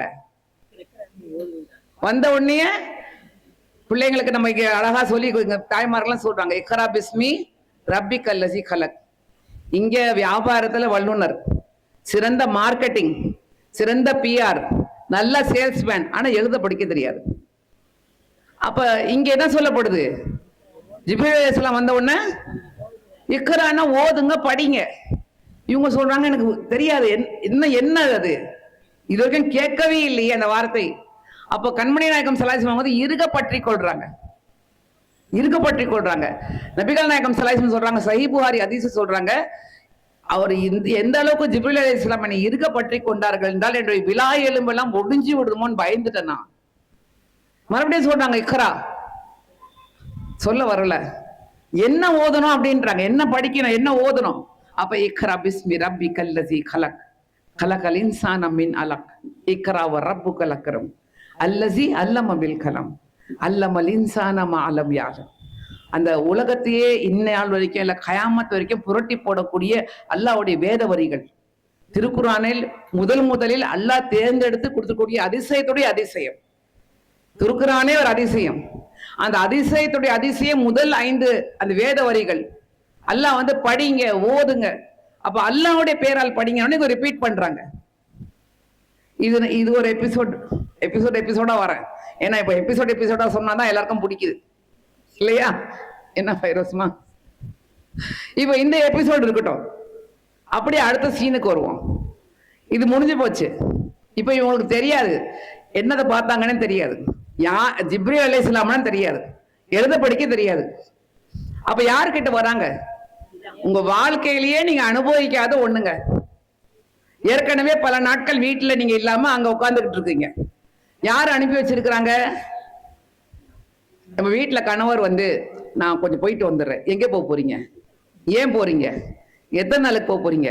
நாங்க என்ன செய்யறது? வீட்டுல சோறு யாராக்குறது? நம்ம ப்ரொஃபசர் சொல்லிட்டாரு. எப்போ ஃபர்ஸ்ட் கேள்வி, எப்போ திரும்பி வருவீங்க? இந்த பிள்ளை அனுபவம் பேசுதான். கேட்கிறோமா இல்லையா? ஏன் போய் தான் தீரணுமா? நானும் கூட வரேன். நீங்க இல்லாட்டி வேலை நடக்காது. நீங்க அந்த நல்லது, நீங்க போகாட்டி அங்க வேலையே நடக்காதா? ஏன் உங்க அண்ணனை போக சொல்லுங்க, உங்க மேனேஜர் அனுப்பி சொல்றோமா இல்லையா? பிபி கத்திஜா தடுத்தாங்களா? சுப்ஹானல்லாஹ். எப்படிப்பட்ட ஒரு மனைவியா இருந்திருப்பாங்க, எப்படிப்பட்ட ஒரு தாயா இருந்திருப்பாங்க. உலமாக்கள் எழுதுறாங்க, ரிசர்ச் ஸ்காலர்ஸ் எழுதுறாங்க, மாத கணக்குல போய் உட்காருவாங்களாம். அவங்க மாத கணக்குல அங்க உட்காரும் பொழுது இங்க இருந்து அனுப்பி வைக்கணும்ல. சுப்ஹானல்லாஹ். எப்படி அனுப்பி வச்சிருப்பாங்க, எப்படி மேனேஜ் பண்ணிருப்பாங்க. இங்க பிசினஸ் ஓடுது, பிள்ளைங்க இருக்கிறாங்க, எப்படி மல்டி டாஸ்கிங் பண்ணிருப்பாங்க. என்னால முடியாதுப்பா, நான் அம்மா வீட்டுக்கு போறேன்னு சொல்லிட்டு போயிட்டே இருப்போம். போறோமா இல்லையா? இல்லாட்டி உங்க தங்கச்சியை வந்து இருக்க சொல்லுங்க, என் கூட உங்க அம்மா வந்து இருக்க சொல்லுங்க. என்னால முடியாது. அதுக்கு நடுவுல இப்ப இல்லாத போதா குறைக்கு வேலைக்கு வர போறோம். நான் வேலையை பாக்குறதா வீட்டை பாக்குறதா? நீங்களும் போயிடுறீங்க. எப்படியெல்லாம் நடத்துறோம் இன்னைக்கு. ஒரு விஷயத்தை கேட்டீங்கன்னா சகோதரிகளை, தாய்மார்களை, இன்னைக்கு கான்டெம்பரரி பிராக்டிக்கல் லைஃப்க்கு கொண்டு வாங்க. அதை அவங்க எப்படி இருந்திருப்பாங்க, நம்ம ஏன் இன்னைக்கு அப்படி இல்லை? இன்னைக்கு ஏன் நம்ம கிட்ட அந்த சிஃபத் இல்ல, அந்த ஃபித்ரத் ஏன் இல்ல, அந்த கேரக்டர் நம்ம கிட்ட ஏன் இல்ல? அதனால தானே இன்னைக்கு வீடுகளில் பரக்கத்து இல்ல, நிம்மதி இல்ல. சும்மா நிம்மதி இல்ல, பரக்கத்து இல்ல, எல்லாம் போயிடுச்சு, எல்லாம் ஓடிக்கிட்டு இருக்கோம்னு சொல்றீங்கன்னா காரணம் என்ன? இன்னமல் அமலும் பின்னியாத், எல்லா காரியங்களுக்கும் மஸ்தி வரும் நியத்து தான். அப்ப இங்க ஒரு செல்ஃப்லெஸ் வைஃப், சாக்ரிஃபைசிங் வைஃப், சும்மா வார்த்தைகளால இல்ல. அப்ப இங்க அல்ஹம்துலில்லாஹ் கண்மணி நாயகம் அந்த ஒரு எபிசோட் சொல்லி முடிச்சேன்னா, இப்ப அடுத்த சீனுக்கு வந்துடுறேன். அடுத்த எபிசோடு எங்க வராங்க, யார்கிட்ட வராங்க? என்னமா எல்லாரும் அல்ஹம்துலில்லாஹ் பல முறை கேட்டிருக்கிறோம். அவங்க ஏன் அந்த டைம்ல, அந்த சிச்சுவேஷன்ல மனைவியை தேர்ந்தெடுக்கிறாங்க? அவங்களுடைய ஃப்ரெண்ட் அபூபக்கர் இருந்தாரு, அவங்களுடைய பெரியப்பா இருந்தாங்க, அபு தாலிப் இருந்தாங்க, பல பேர் இருந்தாங்க அங்க இந்த காலகட்டத்துல. அவங்க கிட்ட எல்லாம் ஏன் போகல? ஃப்ரெண்டு கிட்ட போகல, ஒரு சாச்சா கிட்ட போகல, இல்லாட்டி அங்க இருக்கக்கூடிய பல குலங்கள் கோத்திரங்களுடைய தலைவர்கள்லாம் இருந்தாங்க. 12 பெரிய கோத்திரங்கள் இருந்துச்சாங்க. அவங்க கிட்ட எல்லாம் ஏன் போகல? யார்கிட்ட வராங்க திரும்பி? ஏன்னா அவங்களுக்கு வந்து அந்த அன்ஷேக்கபிள் ஃபேத், அசைக்க முடியாத நம்பிக்கை. மனைவி கிட்ட போனா நிம்மதி கிடைக்கும். இப்ப இந்த நிம்மதியும் இந்த நம்பிக்கையும் எங்க ஆரம்பிக்குது?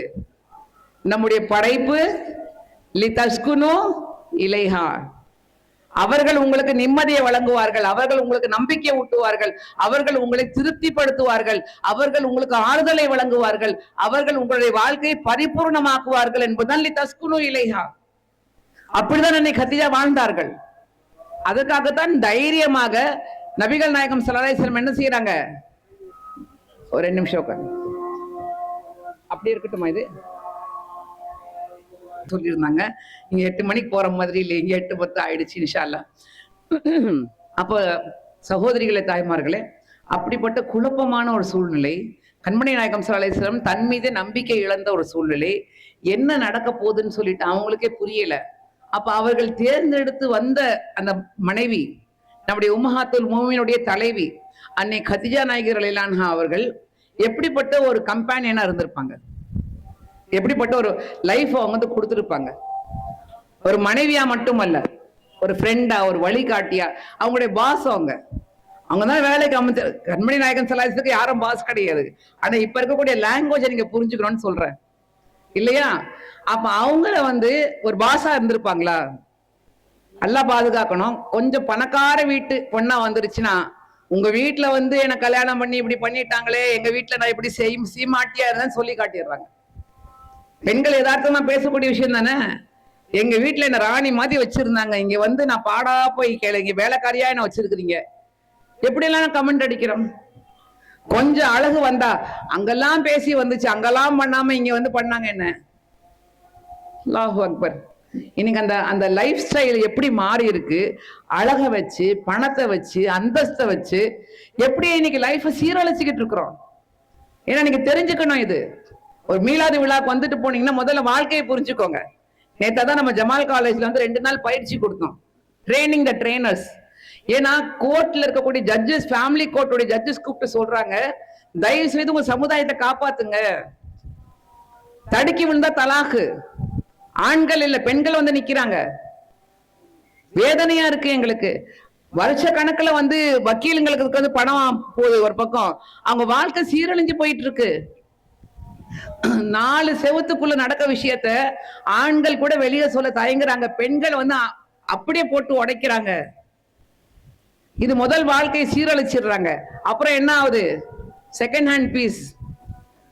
அலையன்ஸ் எல்லாம் புரோக்கர் சொல்றாங்க, டைவர்ஸ், 1 மாசம் டைவர்ஸ், 1 வாரம் டைவர்ஸ். அல்லாஹ் பாதுகாப்பான உலகத்துல வந்து அல்லாஹ் ஒரு அனுமதியை கொடுத்து வெறுக்கக்கூடிய ஒரு விஷயம் தான் விவாகரத்து. எங்களெல்லாம் தலாக்ன்ற வார்த்தையே சொல்ல விட மாட்டாங்க எங்க வீட்டுல.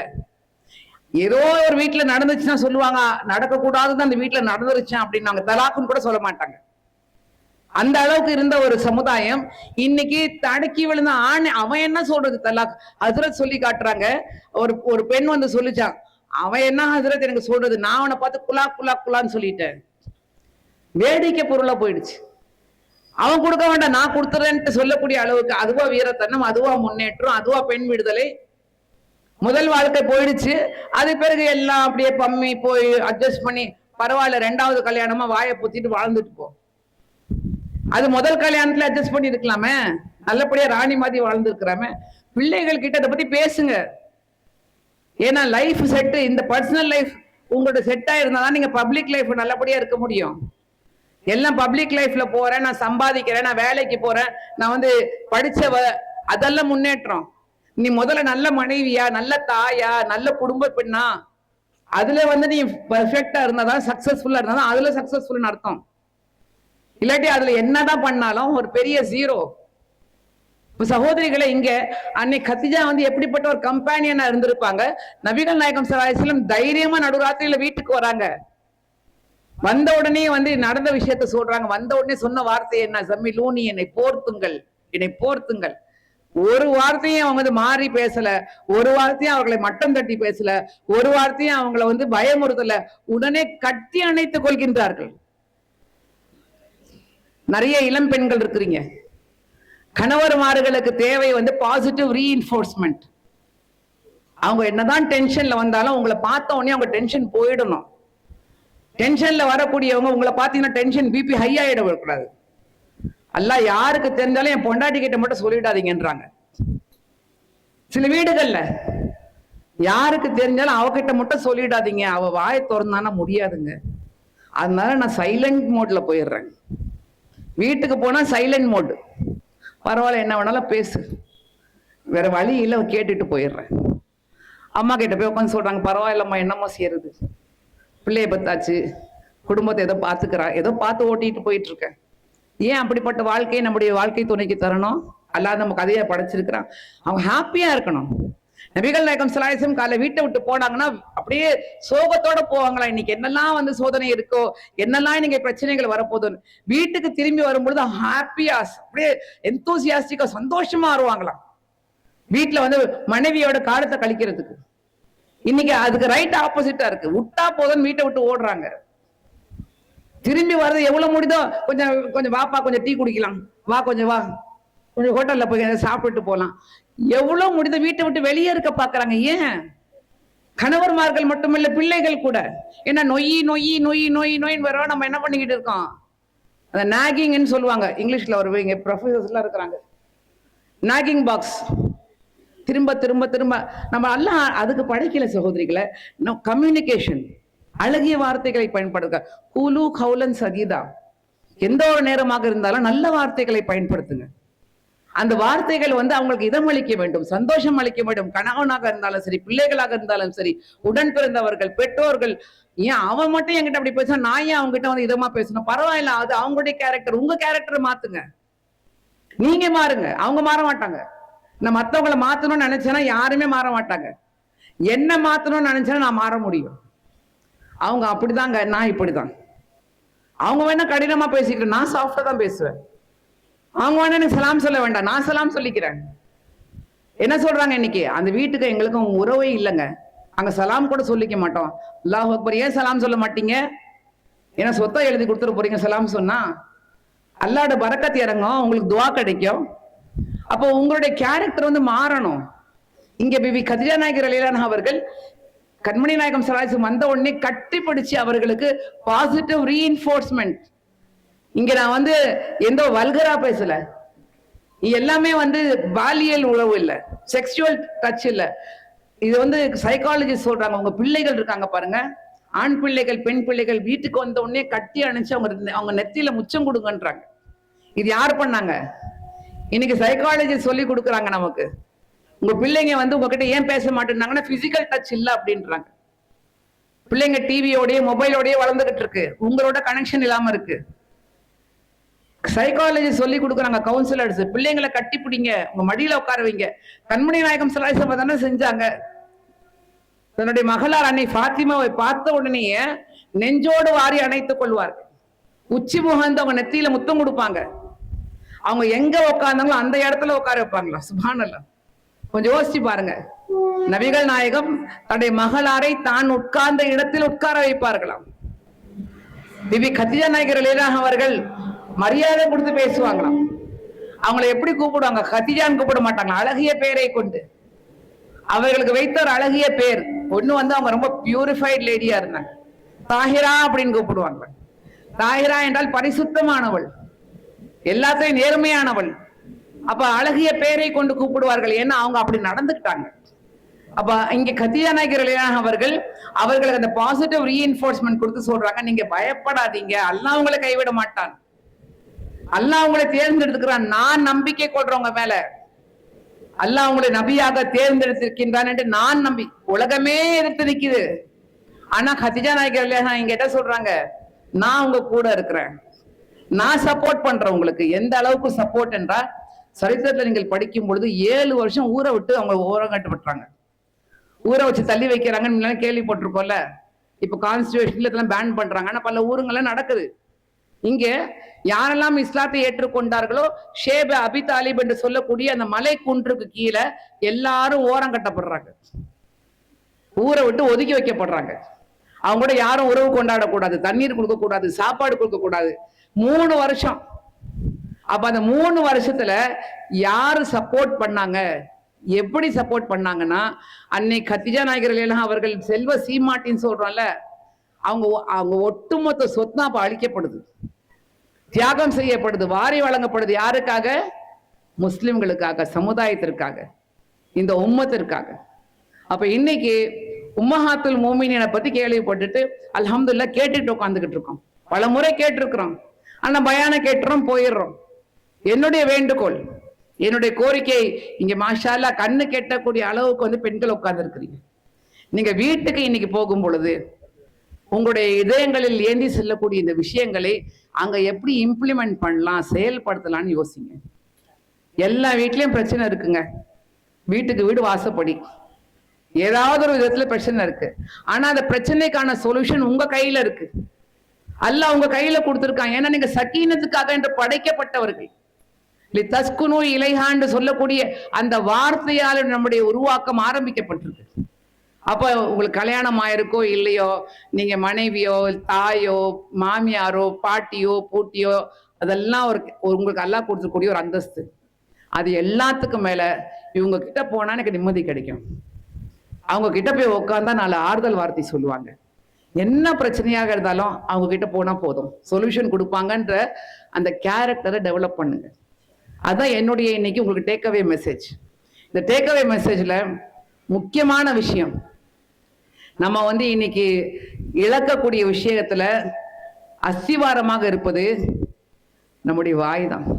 இதுதான் என்னுடைய கடைசி மெசேஜ் உங்களுக்கு. இன்னடைய பயானில் நபிகள் நாயகம் ஸல்லல்லாஹு அலைஹி வஸல்லம் மேராஜ் பயணத்துல போறாங்க. போயிட்டு வந்த பிறகு சொர்க்கத்தையும் பார்க்கறாங்க, நரகத்தையும் பார்க்கறாங்க. தன்னுடைய மகளை கட்டி அணைச்சு கொண்டு தேம்பி தேம்பி அழுகுறாங்க. ஃபாத்திமாவே, சொர்க்கத்தை பார்த்தேன், நிறைய ஏழைகளால் அது நிரப்பப்பட்டிருக்கு.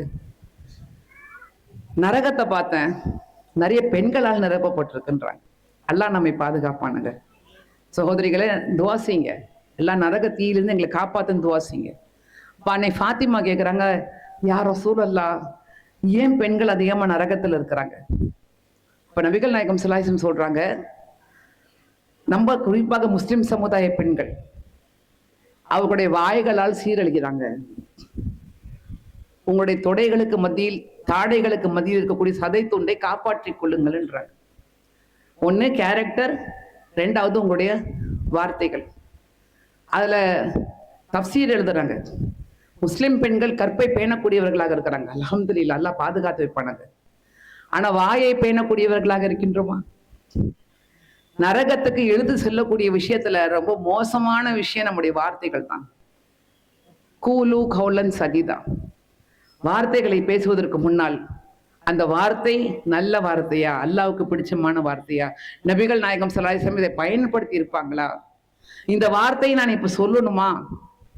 சென்ற நேரமும் பேசிய வார்த்தையும் கொட்டிய தண்ணீரும் அள்ள முடியாது. நபிகள் நாயகம் ஸல்லல்லாஹு அலைஹி வஸல்லம் சொல்றாங்க, நேரத்தை மறுபடியும் கொண்டு வர முடியுமா? கொட்டிடுச்சு தண்ணி அள்ள முடியுமா? பேசிய வார்த்தை திரும்பி வாங்க முடியுமா? வார்த்தையை அளந்து பேசுங்கன்னு சொல்றாங்க. இப்போ கோபம் வந்தா சொல்றோம் அளந்து பேசுங்கன்றோம். இஸ்லாம் நமக்கு சொல்லி கொடுக்குது, அளந்து பேசுங்க. பேசுது நல்ல வார்த்தையை பேசுங்க, இல்லாட்டி பேசாம இருந்துருங்க, மௌனமா இருந்துருங்க. மௌனத்துல சிக்கிர செய்யுங்கன்றாங்க. உங்களுக்கு கோபம் வருதா, ஒரு கிளாஸ் தண்ணி குடிங்க. நரக நெருப்பில் இருந்து கோவம்ன்றாங்க. நின்றுகிட்டு இருந்தா என்ன கோவம் வருதா, உட்கார்ந்துருங்க. உட்கார்ந்தாலும் உங்களுக்கு கோவம் தனி இல்லையா, போய் ஒசு போயிட்டு 2 ரக்கா தொழுவுங்க. ஆனா கோவத்தை அடக்குங்க. இன்னைக்கு கோவத்தினால வார்த்தையை விட்டுறோம், வார்த்தையோட நம்முடைய வாழ்க்கையும் போயிடுது. சகோதரிகளை, வாழ்க்கையை காப்பாற்றுங்கள், நல்ல வாழ்க்கையை உருவாக்கி கொள்ளுங்கள், நல்ல இல்லங்களை உருவாக்குங்கள். இல்ல அரசி என்ற பேரை சொல்றாங்க. நம்மள அரசிகள், வீட்டினுடைய ராணி, queen of the house, princess of the house. அது எப்படி ஒரு குயின், ஒரு அரசி இருப்பாங்க? அவங்களுடைய கேரக்டர் அப்படி இருக்கணும், அவங்களுடைய வார்த்தைகள் அப்படி இருக்கணும், அவங்களுடைய செயல்பாடுகள் அப்படி இருக்கணும். அப்ப சீரத்தை கேட்டு மட்டுமல்ல, சீரத்தும் சூரத்தும் அந்த பையன் நம்முடைய வாழ்க்கையில் கொண்டு வருவதற்கு அல்லாஹ் வழிவகுப்பானாக என்ற துவாவோடு, அல்ஹம்துலில்லாஹ், என்னால் முடிந்த அந்த நேரத்தை உங்களோடு கழிக்கக்கூடிய பாக்கியத்தை அல்லாஹ் தந்திருக்கிறாங்க. அந்த வாய்ப்பை நம்முடைய திருச்சி மாவட்டத்துறை பொறுப்பாளர்கள் உருவாக்கி தந்திருக்கிறாங்க. இந்த மீளாது விழா நிகழ்ச்சியில் கலந்து கொள்வது என்பது ஒரு தனி சந்தோஷம்.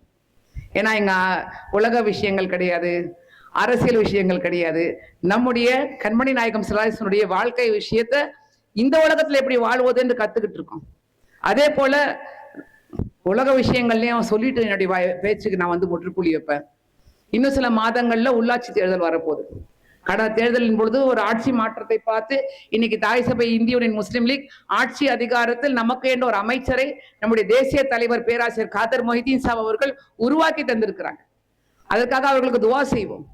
அல்லாஹ் அவர்கள் நீண்ட ஹயாத்து சேத் சலாமத் ஆஃபியத்தோடு அவர்களுடைய குடும்பத்தார்களையும் எல்லாம் பாதுகாப்பானாங்க. அண்மையில் அவங்களுடைய மூத்த மகனாரை எழுந்து அவங்க வாடிக்கிட்டு இருக்கிறாங்க. அந்த குடும்பத்தார்களுக்கு எல்லாம் மன அமைதியையும் பொறுமையும் தருவானாங்க. மௌத்தா மருத்துவர் கலீலுர் ரஹ்மான் அண்ணன் அவர்களுக்கு அல்லாஹ் சுப்ஹானஹு வ தஆலா உயர்ந்த அந்தஸ்தை மக்ஃபிரத்தை எல்லாம் செய்வானாங்க. அவங்களுடைய குடும்பத்தார்களுக்கு எல்லாம் மன அமைதி, இந்த பிள்ளைகளுக்கு நல்ல வாழ்க்கை பாக்கியத்தை தருவானாங்க. மூத்த பேத்திக்கு இப்போ 9வது மாசம் குழந்தை பெற போகுது அப்படின்னு சொல்லிச்சு நம்ம நசீலாமா. அந்த பிள்ளைக்கு எல்லாம் சுகப்பிரசவத்தை கொடுத்து சாலிஹா பிள்ளையுடைய வாக்கியத்தை எல்லாம் தருவானாங்க. அரசியல் ரீதியாகவும் சில ஹிக்மத்தாக நடந்து கொள்ள வேண்டியது இருக்கு. உள்ளாட்சி தேர்தல் வரக்கூடிய நேரத்துல பார்த்து நம்ம முடிவு எடுக்க கூடாது. இப்போவே அதற்காக வேண்டிய தயாரிப்புகளை மாவட்ட நிர்வாகம் செய்யுங்க. அதிலும் குறிப்பாக மகளிருக்காக வேண்டிய தயாரிப்புகளில் இன்னைக்கே இறங்குங்க. மகளிர் அணியுடைய பொறுப்பாளர்கள் மேடையில இருக்கிறீங்க, உங்ககிட்ட நான் சொல்லிட்டு போறேன்.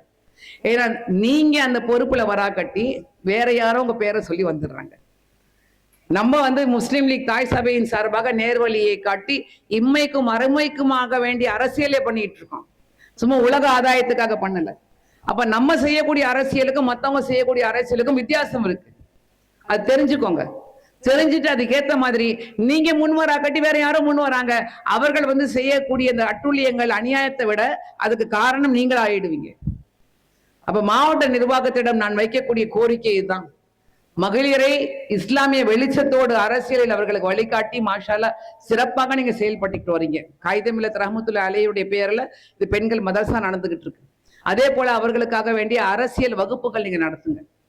அரசியல் ரீதியாக ஒரு கவுன்சிலரா, ஒரு உள்ளாட்சி பிரதிநிதியா எப்படி நடக்கணும், எப்படி பேசணும், என்னென்ன செயல்பாடுகள் இருக்க வேண்டும், அதற்கு பக்கபலமாக இருப்பதற்கு நாங்கள் தயாராக இருக்கின்றோம்.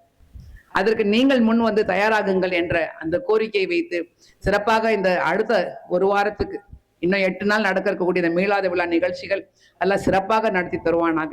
வரக்கூடிய பேச்சாளர்கள் சிறந்த கருத்துக்களை சொல்லி அதை உள்வாங்கி செயல்படுத்தக்கூடியவர்களாக நம் அனைவரையும் எல்லாம் ஆக்குவானாங்க. இன்ஷா அல்லாஹ் ஆரம்பிக்கும் பொழுதும் துவாவோடு ஆரம்பிச்சோம். அல்லாஹ் இந்த இடத்தில் அல்ல பரக்கத்தை தான், இந்த இடத்தை பயனுள்ள இடமாக ஆக்கு.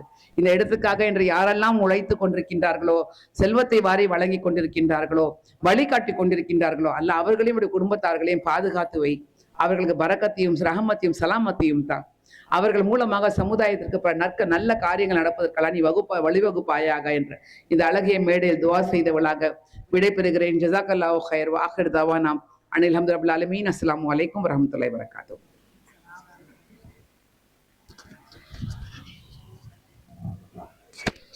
மிக சிறப்பாக சிறப்புரையாற்றிய நம்முடைய தேசிய தலைவர் அவர்களுக்கு நன்றி தெரிவித்துக் கொள்கிறேன்.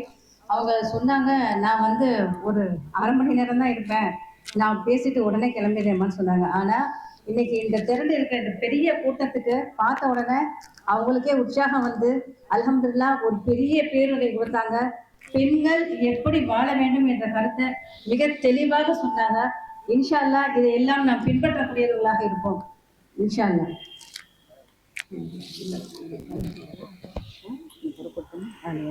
அடுத்த பேச்சாளர்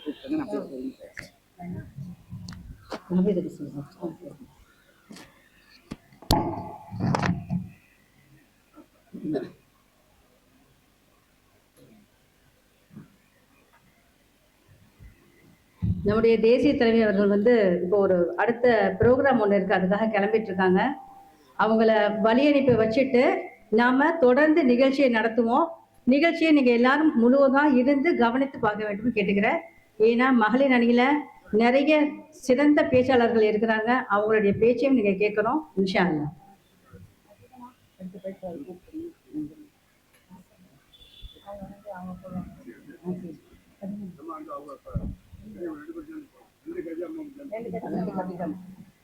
பத்தி பேசியிருக்கோம். 2 கத்திஜாவை போடுது.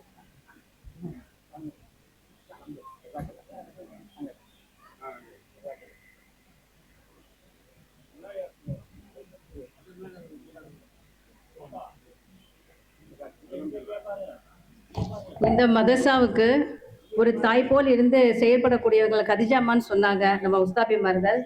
அவங்க 2 பேரும் நம்முடைய தேசிய தலைவர் அவர்களுக்கு பொன்னாடை போட்டுகிறார்கள். அல்ஹம்துலில்லாஹ்.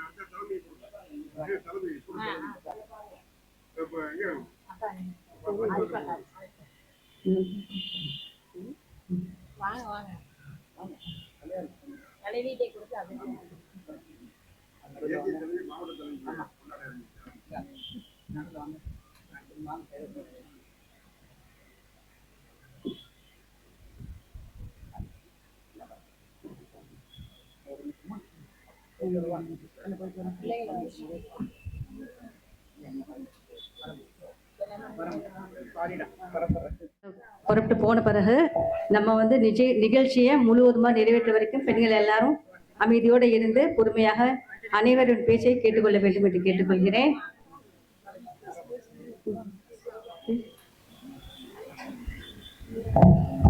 أعوذ بالله من الشيطان الرجيم بسم الله الرحمن الرحيم الحمد لله رب العالمين والصلاة والسلام على نبينا محمد وعلى آله وصحبه أجمعين.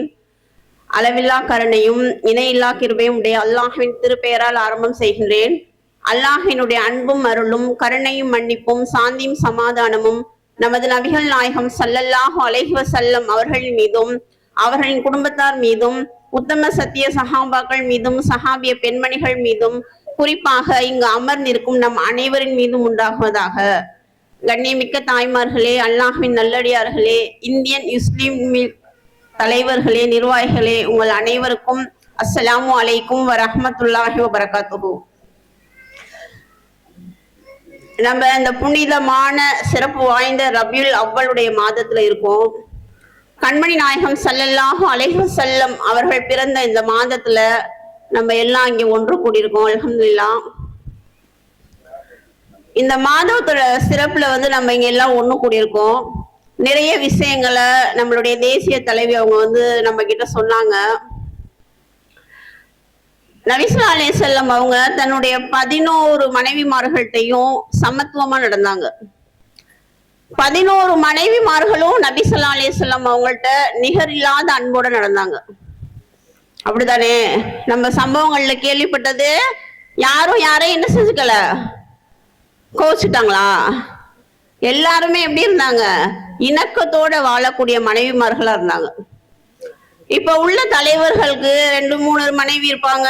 யாராவது சொல்லுவாங்களா இது என்னோட ஒய்ஃபு, இது என்னோட ஒய்ஃபுன்னு சொல்லி மறைச்சு வைப்பாங்க. அப்படிதானே? ஒரு ஒய்ஃபை மட்டும்தான் என்ன செய்வாங்க, முன்னிலைப்படுத்துவாங்க. அதுக்கப்புறம் 2வது மனைவி, 3வது மனைவி, 4வது மேல சொல்லவே மாட்டாங்க. ஆனா நம்மளுடைய தலைவர் கண்மணி நாயகம் ஸல்லல்லாஹு அலைஹி வஸல்லம் அவங்க மட்டும்தான் 11 மனைவிகளையும் உலகத்திற்கு அறிமுகப்படுத்தினாங்க. இவங்களை போல வாழுங்க, இவங்கள போக இருங்க, நாளைக்கு சுவனத்தோட நீங்க இருக்கணும் அப்படின்னு சொன்னா இவங்களை நீங்க ஃபாலோ பண்ணுங்க அப்படின்னு சொல்லி நம்மளுக்கெல்லாம் அறிமுகம் செஞ்சு வச்சுட்டு போயிருக்காங்க. எந்த மனைவியாவது மறைச்சு நம்மளுக்கு கொடுத்துருக்காங்களா? 11 மனைவிகளுமே நம்மளுக்கு என்ன செய்யும், எல்லா மனைவிமார்களையுமே நம்மளுக்கு வந்து கண்டிப்பாக தெரியும். இப்ப பெண்களாகிய நாம் இந்த நிகழ்ச்சியில என்ன விஷயங்களை உள் வாங்கக்கூடியவர்களாக இருக்கணும் அப்படின்னு சொன்னா, ஒரு குடும்பத்தோட அச்சாணி யாரு அப்படின்னு சொன்னா நம்ம தான். அப்படிதானே? ஆமாவா இல்லையா? நம்ம தானே? அப்ப நம்ம நிர்வகிக்கக்கூடிய அந்த குடும்பம் நல்ல முறையில இருக்கணும், நாளைக்கு இம்மையிலும் மறுமையிலும் கண்ணியம் வாய்ந்ததாக இருக்கணும் அப்படின்னு சொன்னா நாம சரியாக இருக்கணும். நேத்து சைக்காலஜிஸ்ட் டாக்டர் எல்லாம் சொன்னாங்க, ஒரு குடும்பம் சீரழிறதுக்கு முக்கியமான காரணம் பெண்கள் தான். நம்மளுடைய திருச்சி ஹைகோர்ட்ல ஒரு நாளைக்கு 80 கேஸ் வருதாம். 80 கேஸ் என்னது? Divorce case. ஜனவரியில கல்யாணம் ஆகுது, மார்ச்ல டிவோர்ஸ் ஆகுது. என்ன காரணம் அப்படின்னு சொன்னா, பொண்ணு மாப்பிள்ளை ஒரு பிரச்சனையா இருந்தாலும் பொண்ணு மாப்பிள்ளையோட தாய் தந்தையர் போகாத, அவனோட வாழாத, நான் உனக்கு இன்னொரு கல்யாணம் பண்ணி வைக்கிறேன். மாப்பிள்ளையோட அத்தாமோ என்ன சொல்றாங்க, இவ இல்லாட்டி என்ன, நான் இன்னொரு பொண்ணு பார்த்து கட்டி வைக்கிறேன்.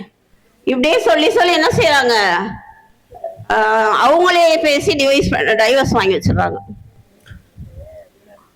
அப்போ நம்ம பெண்களாகிய நாம் நம்மளுடைய குழந்தைகளுக்கு ஆரம்பத்திலிருந்தே இல்லறத்தை வந்து நல்லபடியா சொல்லி கொடுக்கணும்.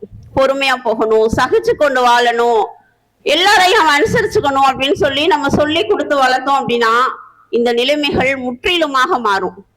நம்மளுடைய தூதர் ஸல்லல்லாஹு அலைஹி வஸல்லம் அவர்களுடைய வாழ்க்கைய நம்ம வாழ்க்கையோட கொண்டு வந்தோம் அப்படின்னு சொன்னா நிச்சயமாக இவ்வுலகத்திலும் சரி மறு உலகத்திலும் சரி வெற்றி அடையக்கூடிய வாய்ப்பை அல்லாஹ் நம்ம அனைவருக்கும் தந்தருள்வான் இன்ஷா அல்லாஹ்.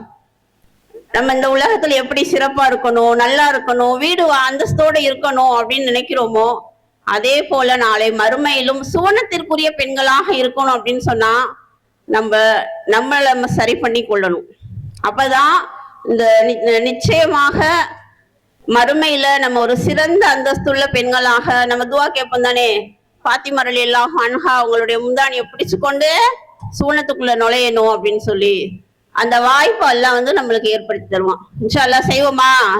இன்ஷா அல்லாஹ் நம்ம வாழும் காலம் எல்லாம் ஈமானோடு வாழ்ந்து ஈமானோடு மரணிச்சு நபி ஸல்லல்லாஹு அலைஹி வஸல்லம் அவருடைய வாழ்க்கை முறையும் அவங்களுடைய 11 மனைவிமார்களில் உள்ள அத்தனை சிறந்த குணங்களையும் நம்மளோட வச்சுக்கொண்டா மட்டும்தான் அல்லாஹ் நம்மளுக்கு நிம்மதியான வாழ்க்கையை இவ்வுலகத்திலும் மறு உலகத்திலும் தருவான்னு சொல்லி என்னுடைய இந்த சிறிய உரையை நிறைவு செய்கிறேன். வாஹிர் தஹ்வானா அனில் ஹம்துலில்லாஹி ரப்பில் ஆலமீன்.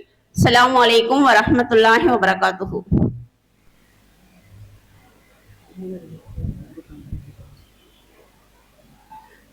அடுத்ததாக தலைமுறை ஆற்றுவதற்காக எங்களுடைய திருச்சி மாவட்ட தலைவி சகோதரி ஆரிஃபா அவர்களை அன்போடு அழைக்கின்றேன்.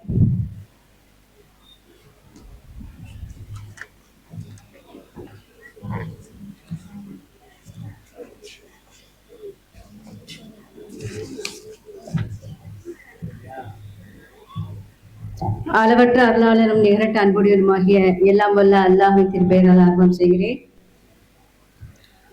வருஷம் அல்ஹம்துலில்லாஹ் மகளிர் அணிக்காக மீலாது விழாவில் நடக்கக்கூடிய 12 நாட்கள்ல ஒரு நாள் மகளிருக்கு கொடுத்த நம்முடைய மதரசாவுடைய நிர்வாகிகளுக்கு நான் நன்றி தெரிவித்துக் கொள்கிறேன். மிக சிறப்பாக உரையாற்றி சென்ற தேசிய தலைவி ஃபாத்திமா முசஃபர் அவர்கள் சொன்ன நிறைய கருத்துக்களை சொல்லியிருந்தாங்க. பெண்கள் எப்படி வாழ வேண்டும், பெண்கள் எப்படி கணவன்மார்களுக்கு கட்டுப்பட்டு வாழ வேண்டும் என்று சொல்லியிருந்தாங்க. அல்ஹம்துலில்லாஹ் அது முழுமையாக நம்ம ஏற்று அதை வாழ்வில் நம்ம நிச்சயமாக அதை நடைமுறைப்படுத்த வேண்டும். அதே போன்று என்னுடைய ஒரு சிறு கருத்து, கணவன்மார்களும் மனைவியை கொஞ்சம் அன்போடும் அரவணைப்போடும் கொண்டு நடத்தி கொண்டிருந்தால் நிச்சயமாக அந்த மனைவிமார்களும் கணவனுக்கு கட்டுப்பட்டவர்களாக இருப்பார்கள். இது ஒரு பெரிய உண்மையான ஒரு மந்திர சொல். என்னன்னா, எந்த இடத்துல அன்பு அதிகமா இருக்கோ அந்த இடத்துல நிச்சயம் பிரிவினை வரவே வராது. அவங்க எப்படி ஏழையா இருந்தாலும் பணக்காரர்களா இருந்தாலும் எந்த நிலையில இருந்தாலும் சரி, ஒரு கணவருக்கு கட்டுப்பட்டு இருக்கணும் அப்படின்னா அந்த கணவர் அந்த மனைவி மீது மிக மிக அன்புடன் இருக்க வேண்டும். அவளுக்கு அன்பை கொடுக்க வேண்டும், அரவணைப்பு கொடுக்க வேண்டும், பாதுகாப்பை கொடுக்க வேண்டும். அன்பு என்றால் எப்படி இருக்க வேண்டும் அப்படின்னு சொன்னா, இப்போ வீட்டுக்கு கணவர் வராங்க, வீட்டுக்கு வரையில உண்மையிலே அவங்க ரொம்ப உழைக்கிறவங்க தான். கணவருடைய ஒரு தியாகம் எல்லாம் பெரிய தியாகம். ஏன்னா அவங்க நமக்காக, நம்ம வீட்டுல எத்தனை பேர் இருக்கோம், தாய் தந்தை இருக்கோம், தந்தை இருக்காங்க, மனைவி, மகன், மகள், சகோதரி, இது அத்தனை பேரும் கொண்டதுதான் இல்லம். அதுல ஒரு ஆண் மகன் வெளியே சென்று மக்களுக்காக தன்னுடைய வீட்டில் உள்ளவங்களுக்காக சம்பாதிக்க வெளியே போனா அவங்க எத்தனை பெரிய கஷ்டத்தை அவங்க சந்திக்கணும். பல பேர்கிட்ட ஏச்சு பேச்சு வாங்கணும், லாப நஷ்டம் இருக்கும், கஷ்டம் இருக்கும், எல்லாத்தையும் மறைத்து அவங்க வீட்டுக்கு வரையில தன்னுடைய மனைவியை பார்க்கையில சந்தோஷமா அவங்க அவங்களோட அன்போடு பேசினாதான் அந்த வீடு அமைதியும் நிம்மதியும் கிடைக்கும். அதே போல மனைவியும் சாதாரண விஷயம் கிடையாது. மனைவியோடைய பங்கு ஒரு வீட்டுக்கு மிகப்பெரிய பங்களிப்பு தான் சொல்ல முடியும். ஆனா காலையில எழுந்து பிள்ளைகளை ஸ்கூலுக்கு அனுப்பி அவங்களுக்கு டிஃபன் செஞ்சு மதியம் லஞ்சு செஞ்சு உங்க வீட்டுல உள்ள அனைவருடைய ஆடைகளையுமே சுத்தம் செய்து, அதுக்கப்புறம் வீட்டை சுத்தம் செய்து, வீட்டுல வர உறவினர்களை பாதுகாத்து, உறவினர்களை கவனிச்சு, சொந்தங்களை பார்த்து எல்லாத்தையும் பரிபாலித்து கொண்டிருக்கிற அந்த பெண்ணை அந்த கணவன் வீட்டுக்குள்ள வரையில தன்னுடைய கஷ்டங்களை ஓரங்கட்டி வச்சுட்டு அந்த மனைவியை அவங்க அன்போடு பார்க்கணும். அதே போல மனைவியும் தன்னுடைய கஷ்டங்களை எல்லாம் மறைத்து வைத்து கொண்டு தன்னுடைய கணவனை இன்முகத்தோடு அவங்கள பார்க்கணும். அப்படி பார்த்து இருந்தா தான் அந்த அன்பு தான் வீட்டிற்கு முக்கியமான ஒரு தலையாய விஷயம். அதுதான் வீட்டுல வெறும் சும்மா நீங்க அன்பா இருக்கணும், மனைவி அன்பா இருக்கணும், கணவன் அன்பா இருக்கணும் அப்படின்னா ஒருவரை புரிந்து கொள்ள வேண்டும். கணவர் செய்யக்கூடிய கஷ்டங்களை எல்லாம் நாம் புரிந்து கொள்ள வேண்டும். நாம் படுகிற கஷ்டங்களை எல்லாம் கணவரும் புரிந்து கொள்ள வேண்டும். அப்படி இருந்தால்தான் அந்த வீட்டில் அமைதியும் நிம்மதியும் இருக்கும். எல்லாருக்கும் கஷ்டம் இருக்கு, மனைவிக்கும் கஷ்டம்தான். வீட்டு வேலைகளை எல்லாம் பார்க்கறது பெரிய ஒரு போராட்டமான வாழ்க்கை தான். அதே மாதிரி கணவருடைய வாழ்க்கையும் ஒரு பெரிய போராட்டமான வாழ்க்கை தான். ரெண்டுமே ஒரு போராட்டமான வாழ்க்கை தான். ஆனா இதை அவர்கள் மறந்து குடும்பத்தினரோடு இணையில அன்பை மட்டும் பரிமாறிக்கொண்டு தன்னுடைய விருப்பு வெறுப்புகளை எல்லாம் மறைத்து கொண்டு இருந்தால் நாம் இருக்கிற அந்த ஒரு சில மணி நேரங்களாவது சந்தோஷமாக அமைதியாகவும் நிம்மதியாகவும் இருக்கும். இதை இன்ஷா அல்லாஹ் நாம் செய்வோம். அதே போல பெண்கள் இன்னைக்கு நரகத்துல பாக்குறோம் அப்படின்னு சொல்லி நிறைய பேர் எல்லா மேடைகளிலும் சொல்லக்கூடிய ஒரு வார்த்தை பெண்களை நபி அவர்கள் நரகத்தில் அதிகமாக பார்த்தார்கள் என்று.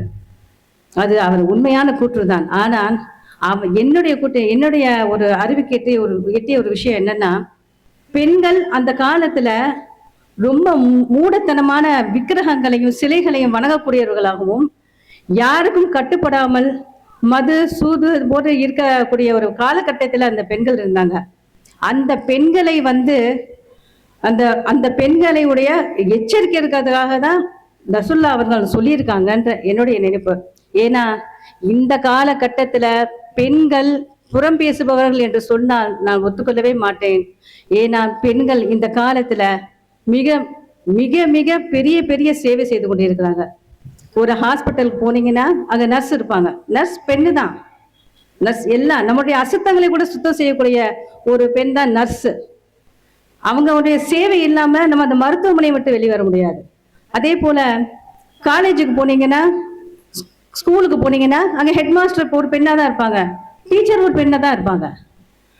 டீச்சர் அந்த ஒரு பெண்ணுடைய அந்த டீச்சருங்கிறவங்க ஒரு ஆசிரியர் மாணவர்களை எப்படி பக்குவமாக எடுத்து அவங்க அந்த இடத்திலே தான் இருக்கிறாங்களே ஒழிய மாணவர்கள் எல்லாம் மேலே ஏறி போய்கிட்டு தான் இருக்காங்க. ஆனா அந்த ஆசிரியர்களுடைய பங்கு பெரிய பங்கு. அதே போல இன்னும் நீங்க வியாபாரத்துல போய் பார்த்தாலும் பெண்கள் இருக்கிறாங்க, இன்னும் விவசாயத்துல போய் பார்த்தாலும் பெண்கள் இருக்கிறாங்க. அதுவும் மட்டும் இல்லாம விண்வெளிக்கு போறதுக்கு கூட பெண்கள் எனக்கு இருக்கிறாங்க. பெண்கள் இன்னைக்கு எல்லா இடத்துலயும் சமமாக நின்று வேலை செய்யக்கூடியவர்கள் தான் இருக்கிறாங்க. ஆனால் அவர்களை நான் என்ன சொல்கிறேன்னா, கணவருக்கு நீங்க அதிகாரம் எடுத்துக்கிட்டு நானும் சம்பாதிக்கிறேன் பாரு, எனக்கும் இருக்கு பாரு அப்படின்ற ஒரு கர்வம் நமக்கு வேண்டாம். நாம் நம்முடைய கணவருக்கும் நம்முடைய குடும்பத்தினருக்கும் நம்மால் ஆன உழைப்பை கொடுத்து பொருளாதார ரீதியாக அவர்களுக்கும் ஒரு உதவி செய்ய வேண்டும் என்ற ஒரு நல்ல மனப்பாங்கோட நம்ம அவங்களோட சேர்ந்து உழைத்தோம்னா நிச்சயமா குடும்பத்துல சந்தோஷம் நிறைய இருக்கும். அதே போல பெண்கள் இல்லாத துறையே இல்லை. அதனால இன்னைக்கு பாத்தீங்கன்னா படிப்பறிவு இல்லாத பெண்கள் கூட ஒரு பையை எடுத்துக்கிட்டு போய் விற்கிறாங்க, சேலை விற்கிறாங்க, ஊறுகாய் விற்கிறாங்க, எல்லாம் விற்கிறாங்க. அதுவும் இல்லாத பெண்கள் நிறைய பெண்கள் ஒவ்வொரு வீட்டு வேலைகளை போய் பார்த்துட்டு இருக்காங்க. வீட்டு வேலைகளை ஒரு வீட்டு வேலை பார்க்கறதுக்கு நம்ம அவ்வளவு கஷ்டப்படுறோம். ஆனா அத்தனை பெண்கள் வீட்டு வேலை செய்யற பெண்கள் ஒரு வீடு இல்லாம 4 வீடு பார்த்துட்டு உடல் அலுப்போடு வீட்டுக்கு செல்கிறார்கள். அத்தகைய தன்னையே அர்ப்பணிக்கக்கூடிய பெண்கள் தான் இந்த உலகத்தில் இருக்கிறாங்க. இப்போது இன்றைய காலகட்டத்தில் என்னுடைய பார்வைக்கு அப்படி இருக்கிறாங்க. அதனால இனிமேல் நரகத்தில் பெண்கள் இருக்கிறார்கள் என்று சொல்லாதீர்கள். ஏன்னா நரகத்தில் ரசூல்லா சொன்ன விதம் சரிதான். ஆனா இப்போ உள்ள பெண்கள் எல்லாமே குடும்பத்துக்காகவும் பொருளாதார ரீதியாகவும் குடும்பத்துக்கு உதவக்கூடிய ஒரு கண்மணிகளாக தான் இருக்கிறார்கள். அவர்களை நீங்கள் அன்புடன் அரவணைத்து பாதுகாப்போடு அவங்களை நடத்தினீர்களா, நிச்சயமாக இந்த கணவன் மனைவிக்கு உள்ள ஒரு பந்தம் நீடித்து இருக்கும் என்பது என்னுடைய கூற்று. அடுத்ததாக சகோதரர்களையும் பேணி பாதுகாக்கிறது கூட ஆண்களுக்கு ஒரு கடமை இருக்கிறது. ஆண்களும் சரி பெண்களும் சரி, அதுவும் அவங்களுக்கு அந்த சப்ஜெக்டும் இருக்கு. நம்ம கணவன் மனைவின்றோம், ஆனா அதுக்கு மீறி சகோதரிகள் அவர்களுக்கு தாய் தகப்பனார்கள் அது மாதிரி இருக்கும். அதே போல ஆண்கள் ஒரு சில இடங்கள்ல தவறு செய்யறாங்க. அது என்ன தவறுனா எல்லாரும் தவறா நினைக்க வேண்டாம். ஆண்கள் அவ்வளவு பேர் இல்லை, இருந்தாலும் மனைவியுடைய சொந்தங்களையும் மதித்து நடத்த வேண்டும். கணவனுடைய சொந்தங்களை நாங்கள் எப்படி உண்மையிலே நாங்கள் மதிச்சு நடத்துவோம், அவங்களுக்கு கண்ணியம் கொடுப்போம், மரியாதை கொடுப்போம், எல்லாம் இருப்போம். அதே போல மனைவியுடைய சொந்தங்களையும் மதிக்க வேண்டும். எந்த உயிரையும் இறைவன் வீணாக படைக்கவில்லை, இதுதான் ஒரு உண்மை. எந்த ஒரு உயிரையும் நான் வீடாக படைக்கவில்லை, எல்லாவற்றுக்கும் படைத்திருக்கிறேன் என்று இறைவன் சொல்கிறான். அப்படி இருக்க எந்த ஒரு உயிரையும் நாம் குறைத்து மதிப்பிடக்கூடாது. எல்லாருடைய உழைப்பும் நம்ம உயர்த்தி போற்றப்பட வேண்டும். அது பெண் உழைப்பாளா இருந்தாலும் சரி, ஆண்கள் உழைப்பாக இருந்தாலும் சரி. இன்ஷா அல்லாஹ் இது என்னுடைய ஒரு சிறிய கருத்தை, இதை யாரும் தவறாக நினைத்துக் கொள்ள வேண்டாம். ஆகவே பெண்களுக்கு புறம் பேச எங்களுக்கு இன்னைக்கு நேரம் இல்லை. நாங்க சுத்திக்கிட்டே இருக்கோம் காலில் சக்கரம் கட்டிக்கிட்டு. அதனால நீங்க அந்த ஒரு விஷயத்த பெண்களை இனிமே சுமத்தாதீர்கள். ஒரு மோசமான பெண், ஒரு திமிரு பிடிச்ச பெண்ணு, ஒரு பெண்ணை பார்த்து ரொம்ப திமிரு பிடிச்சவ, ரொம்ப கர்வமா இருக்கிறா, ரொம்ப ஒரு மோசமான பெண் அப்படி சொல்றாங்க. நான் கேட்கிறேன், அந்த பெண் அந்த நிலைமைக்கு ஆளாவதற்கு அவளை சுற்றி இருக்கிற சூழ்நிலைகள் தான் அவளுக்கு காரணம் நிச்சயமாக. ஏன்னா ஒரு பெண் வந்து படைக்கப்பட்டதே தியாகத்துக்கும் அன்பிற்கும் பாசத்திற்காக தான் படைக்கப்பட்டால். இறைவன் அப்படிதான் படைக்கப்பட்டிருக்க. பெண் தியாகத்துக்கு உள்ளவள் தான். அவளை இந்த ஒரு தவறான பாறையில் போறானா அவளுடைய சுத்தி இருக்க சூழ்நிலைகள் காரணமா இருக்கும். சூழ்நிலைகள் சரியாக இருந்தால் எந்த ஒரு பெண்ணும் தன்னை சீர்குலைத்துக் கொள்ள மாட்டாள் என்பதுதான் உண்மையான கருத்து. நபி அவர்கள் எப்படி தன்னுடைய மனைவிமார்களிடத்துல எவ்வளவு அன்பாக நடந்து கொண்டிருக்கிறார்கள் என்பதை நிறைய பார்த்திருக்கோம். எத்தனையோ ஆண்டு காலம் முன்னாடியே நபி அவர்கள் தன்னுடைய மனைவிமார்களை சந்திக்க போவையில வாசல்ல நின்று சீப்பை வச்சு அவங்களை தலையை சீவிக்குவாங்களாம். சீவிட்டு தான் உள்ள போவாங்களாம். அந்த அளவுக்கு மனைவிமாருக்கு அவங்க கண்ணியம் கொடுத்துருக்காங்க, மரியாதை கொடுத்துருக்காங்க, அன்பை காட்டியிருக்காங்க. அதுவும் இல்லாம அந்த பெண்களுக்கு கூட அவங்களோட மனைவிமார்களுக்கு கூட சேர்ந்து வேலை செஞ்சிருக்காங்க. ஒரு வீட்டுக்குள்ள நுழைஞ்சா அவர் பெரிய ஜனாதிபதி தான் அவங்க. ஆனா வீட்டுக்குள்ள நுழைஞ்சா மனைவியோட சேர்ந்து பேசி மனைவியோட சேர்ந்து அவங்களும் வேலை செய்து அத மாதிரி ஒரு நல்ல ஒரு சூழ்நிலையை உருவாக்க போய் தான் 11 மனைவிமார்களை பெற்றும். எந்த ஒரு ஹதீஸ் பயனா நீங்க கேள்விப்பட்டிருக்கீங்களா? நபியுடைய மனைவி யாராவது நபியை குறை கூறி நீங்க கேள்விப்பட்டிருக்கீங்களா? எந்த ஒரு ஹதீஸும் இல்லை, பயானும் இல்லை, எதுவுமே இல்லை. காரணம் நபி அவர்கள் உடைய அவ்வளவு அழகான ஒரு நேர் நடத்தை, சமநீதியாக நடத்துவது. இதற்காக தான் நபி அவர்கள் கொடுத்த அந்த மரியாதை கண்ணியம் தான் 11 மனைவிமார்களை பெற்ற கணவராய் இருந்தும் ஒரு மனைவி கூட அவர்களை குறை கூறவில்லை. இதுதான் உண்மை. சமநீதியாக அன்போடும் பாசத்தோடும் நடத்தினால் எந்த பெண்ணும் வலிது வரமாட்டான் இன்ஷா அல்லாஹ்.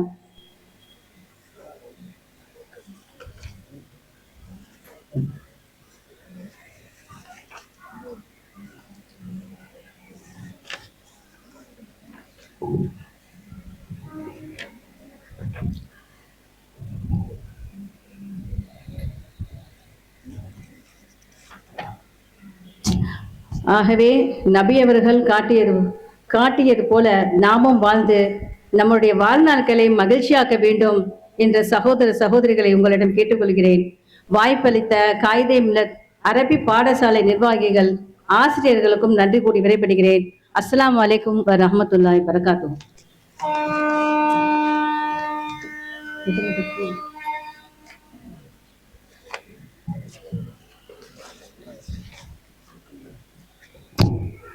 அடுத்ததாக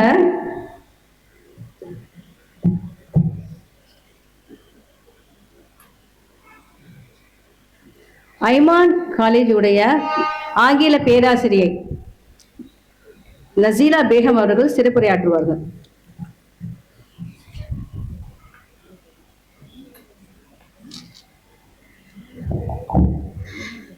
Bismillahirrahmanirrahim.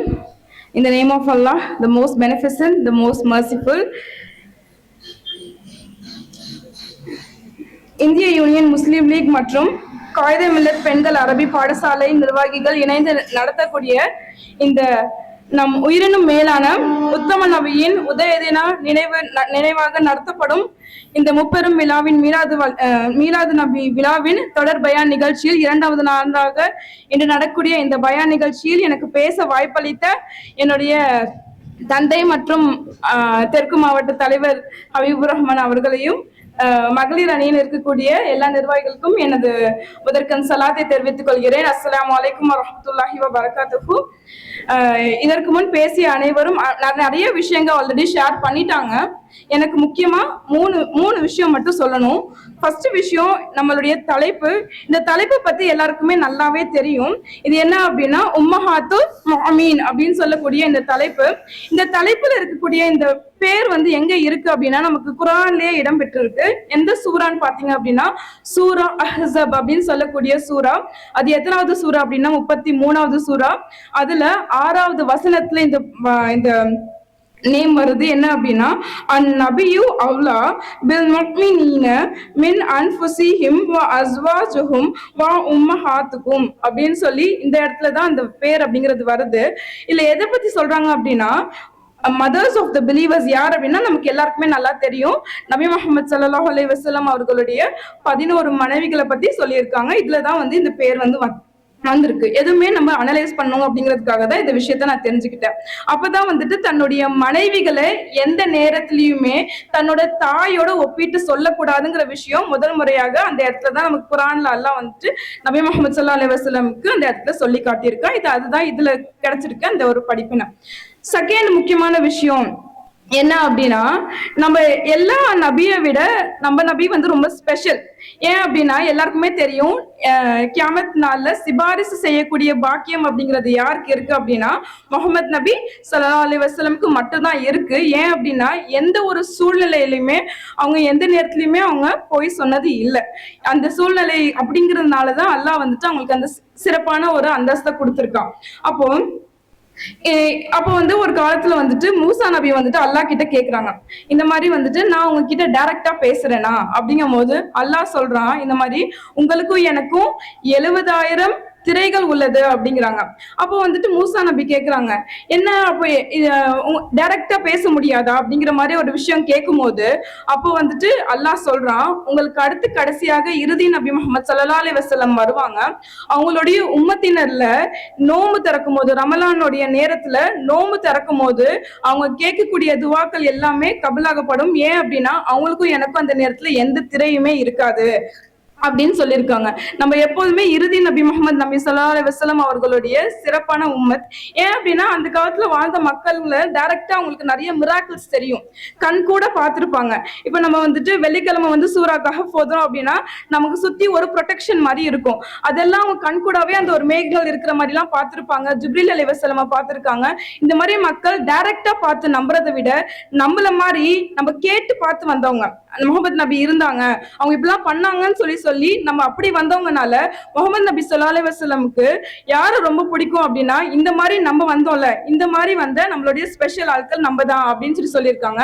இருக்கிறதுலயே கிட்டத்தட்ட 1,24,000 நபிமார்கள் இருக்கிறதுல 25 நபிமார்களின் பெயர்கள் தான் வந்துட்டு குர்ஆன்ல இடம் பெற்றிருக்கு. அதுல சிறப்பான நபி நம்மளுடைய நபி. அவங்க எப்போதுமே நம்மளுடைய உம்மத்துக்காக அதிகமாக துவா செஞ்சிருக்காங்க.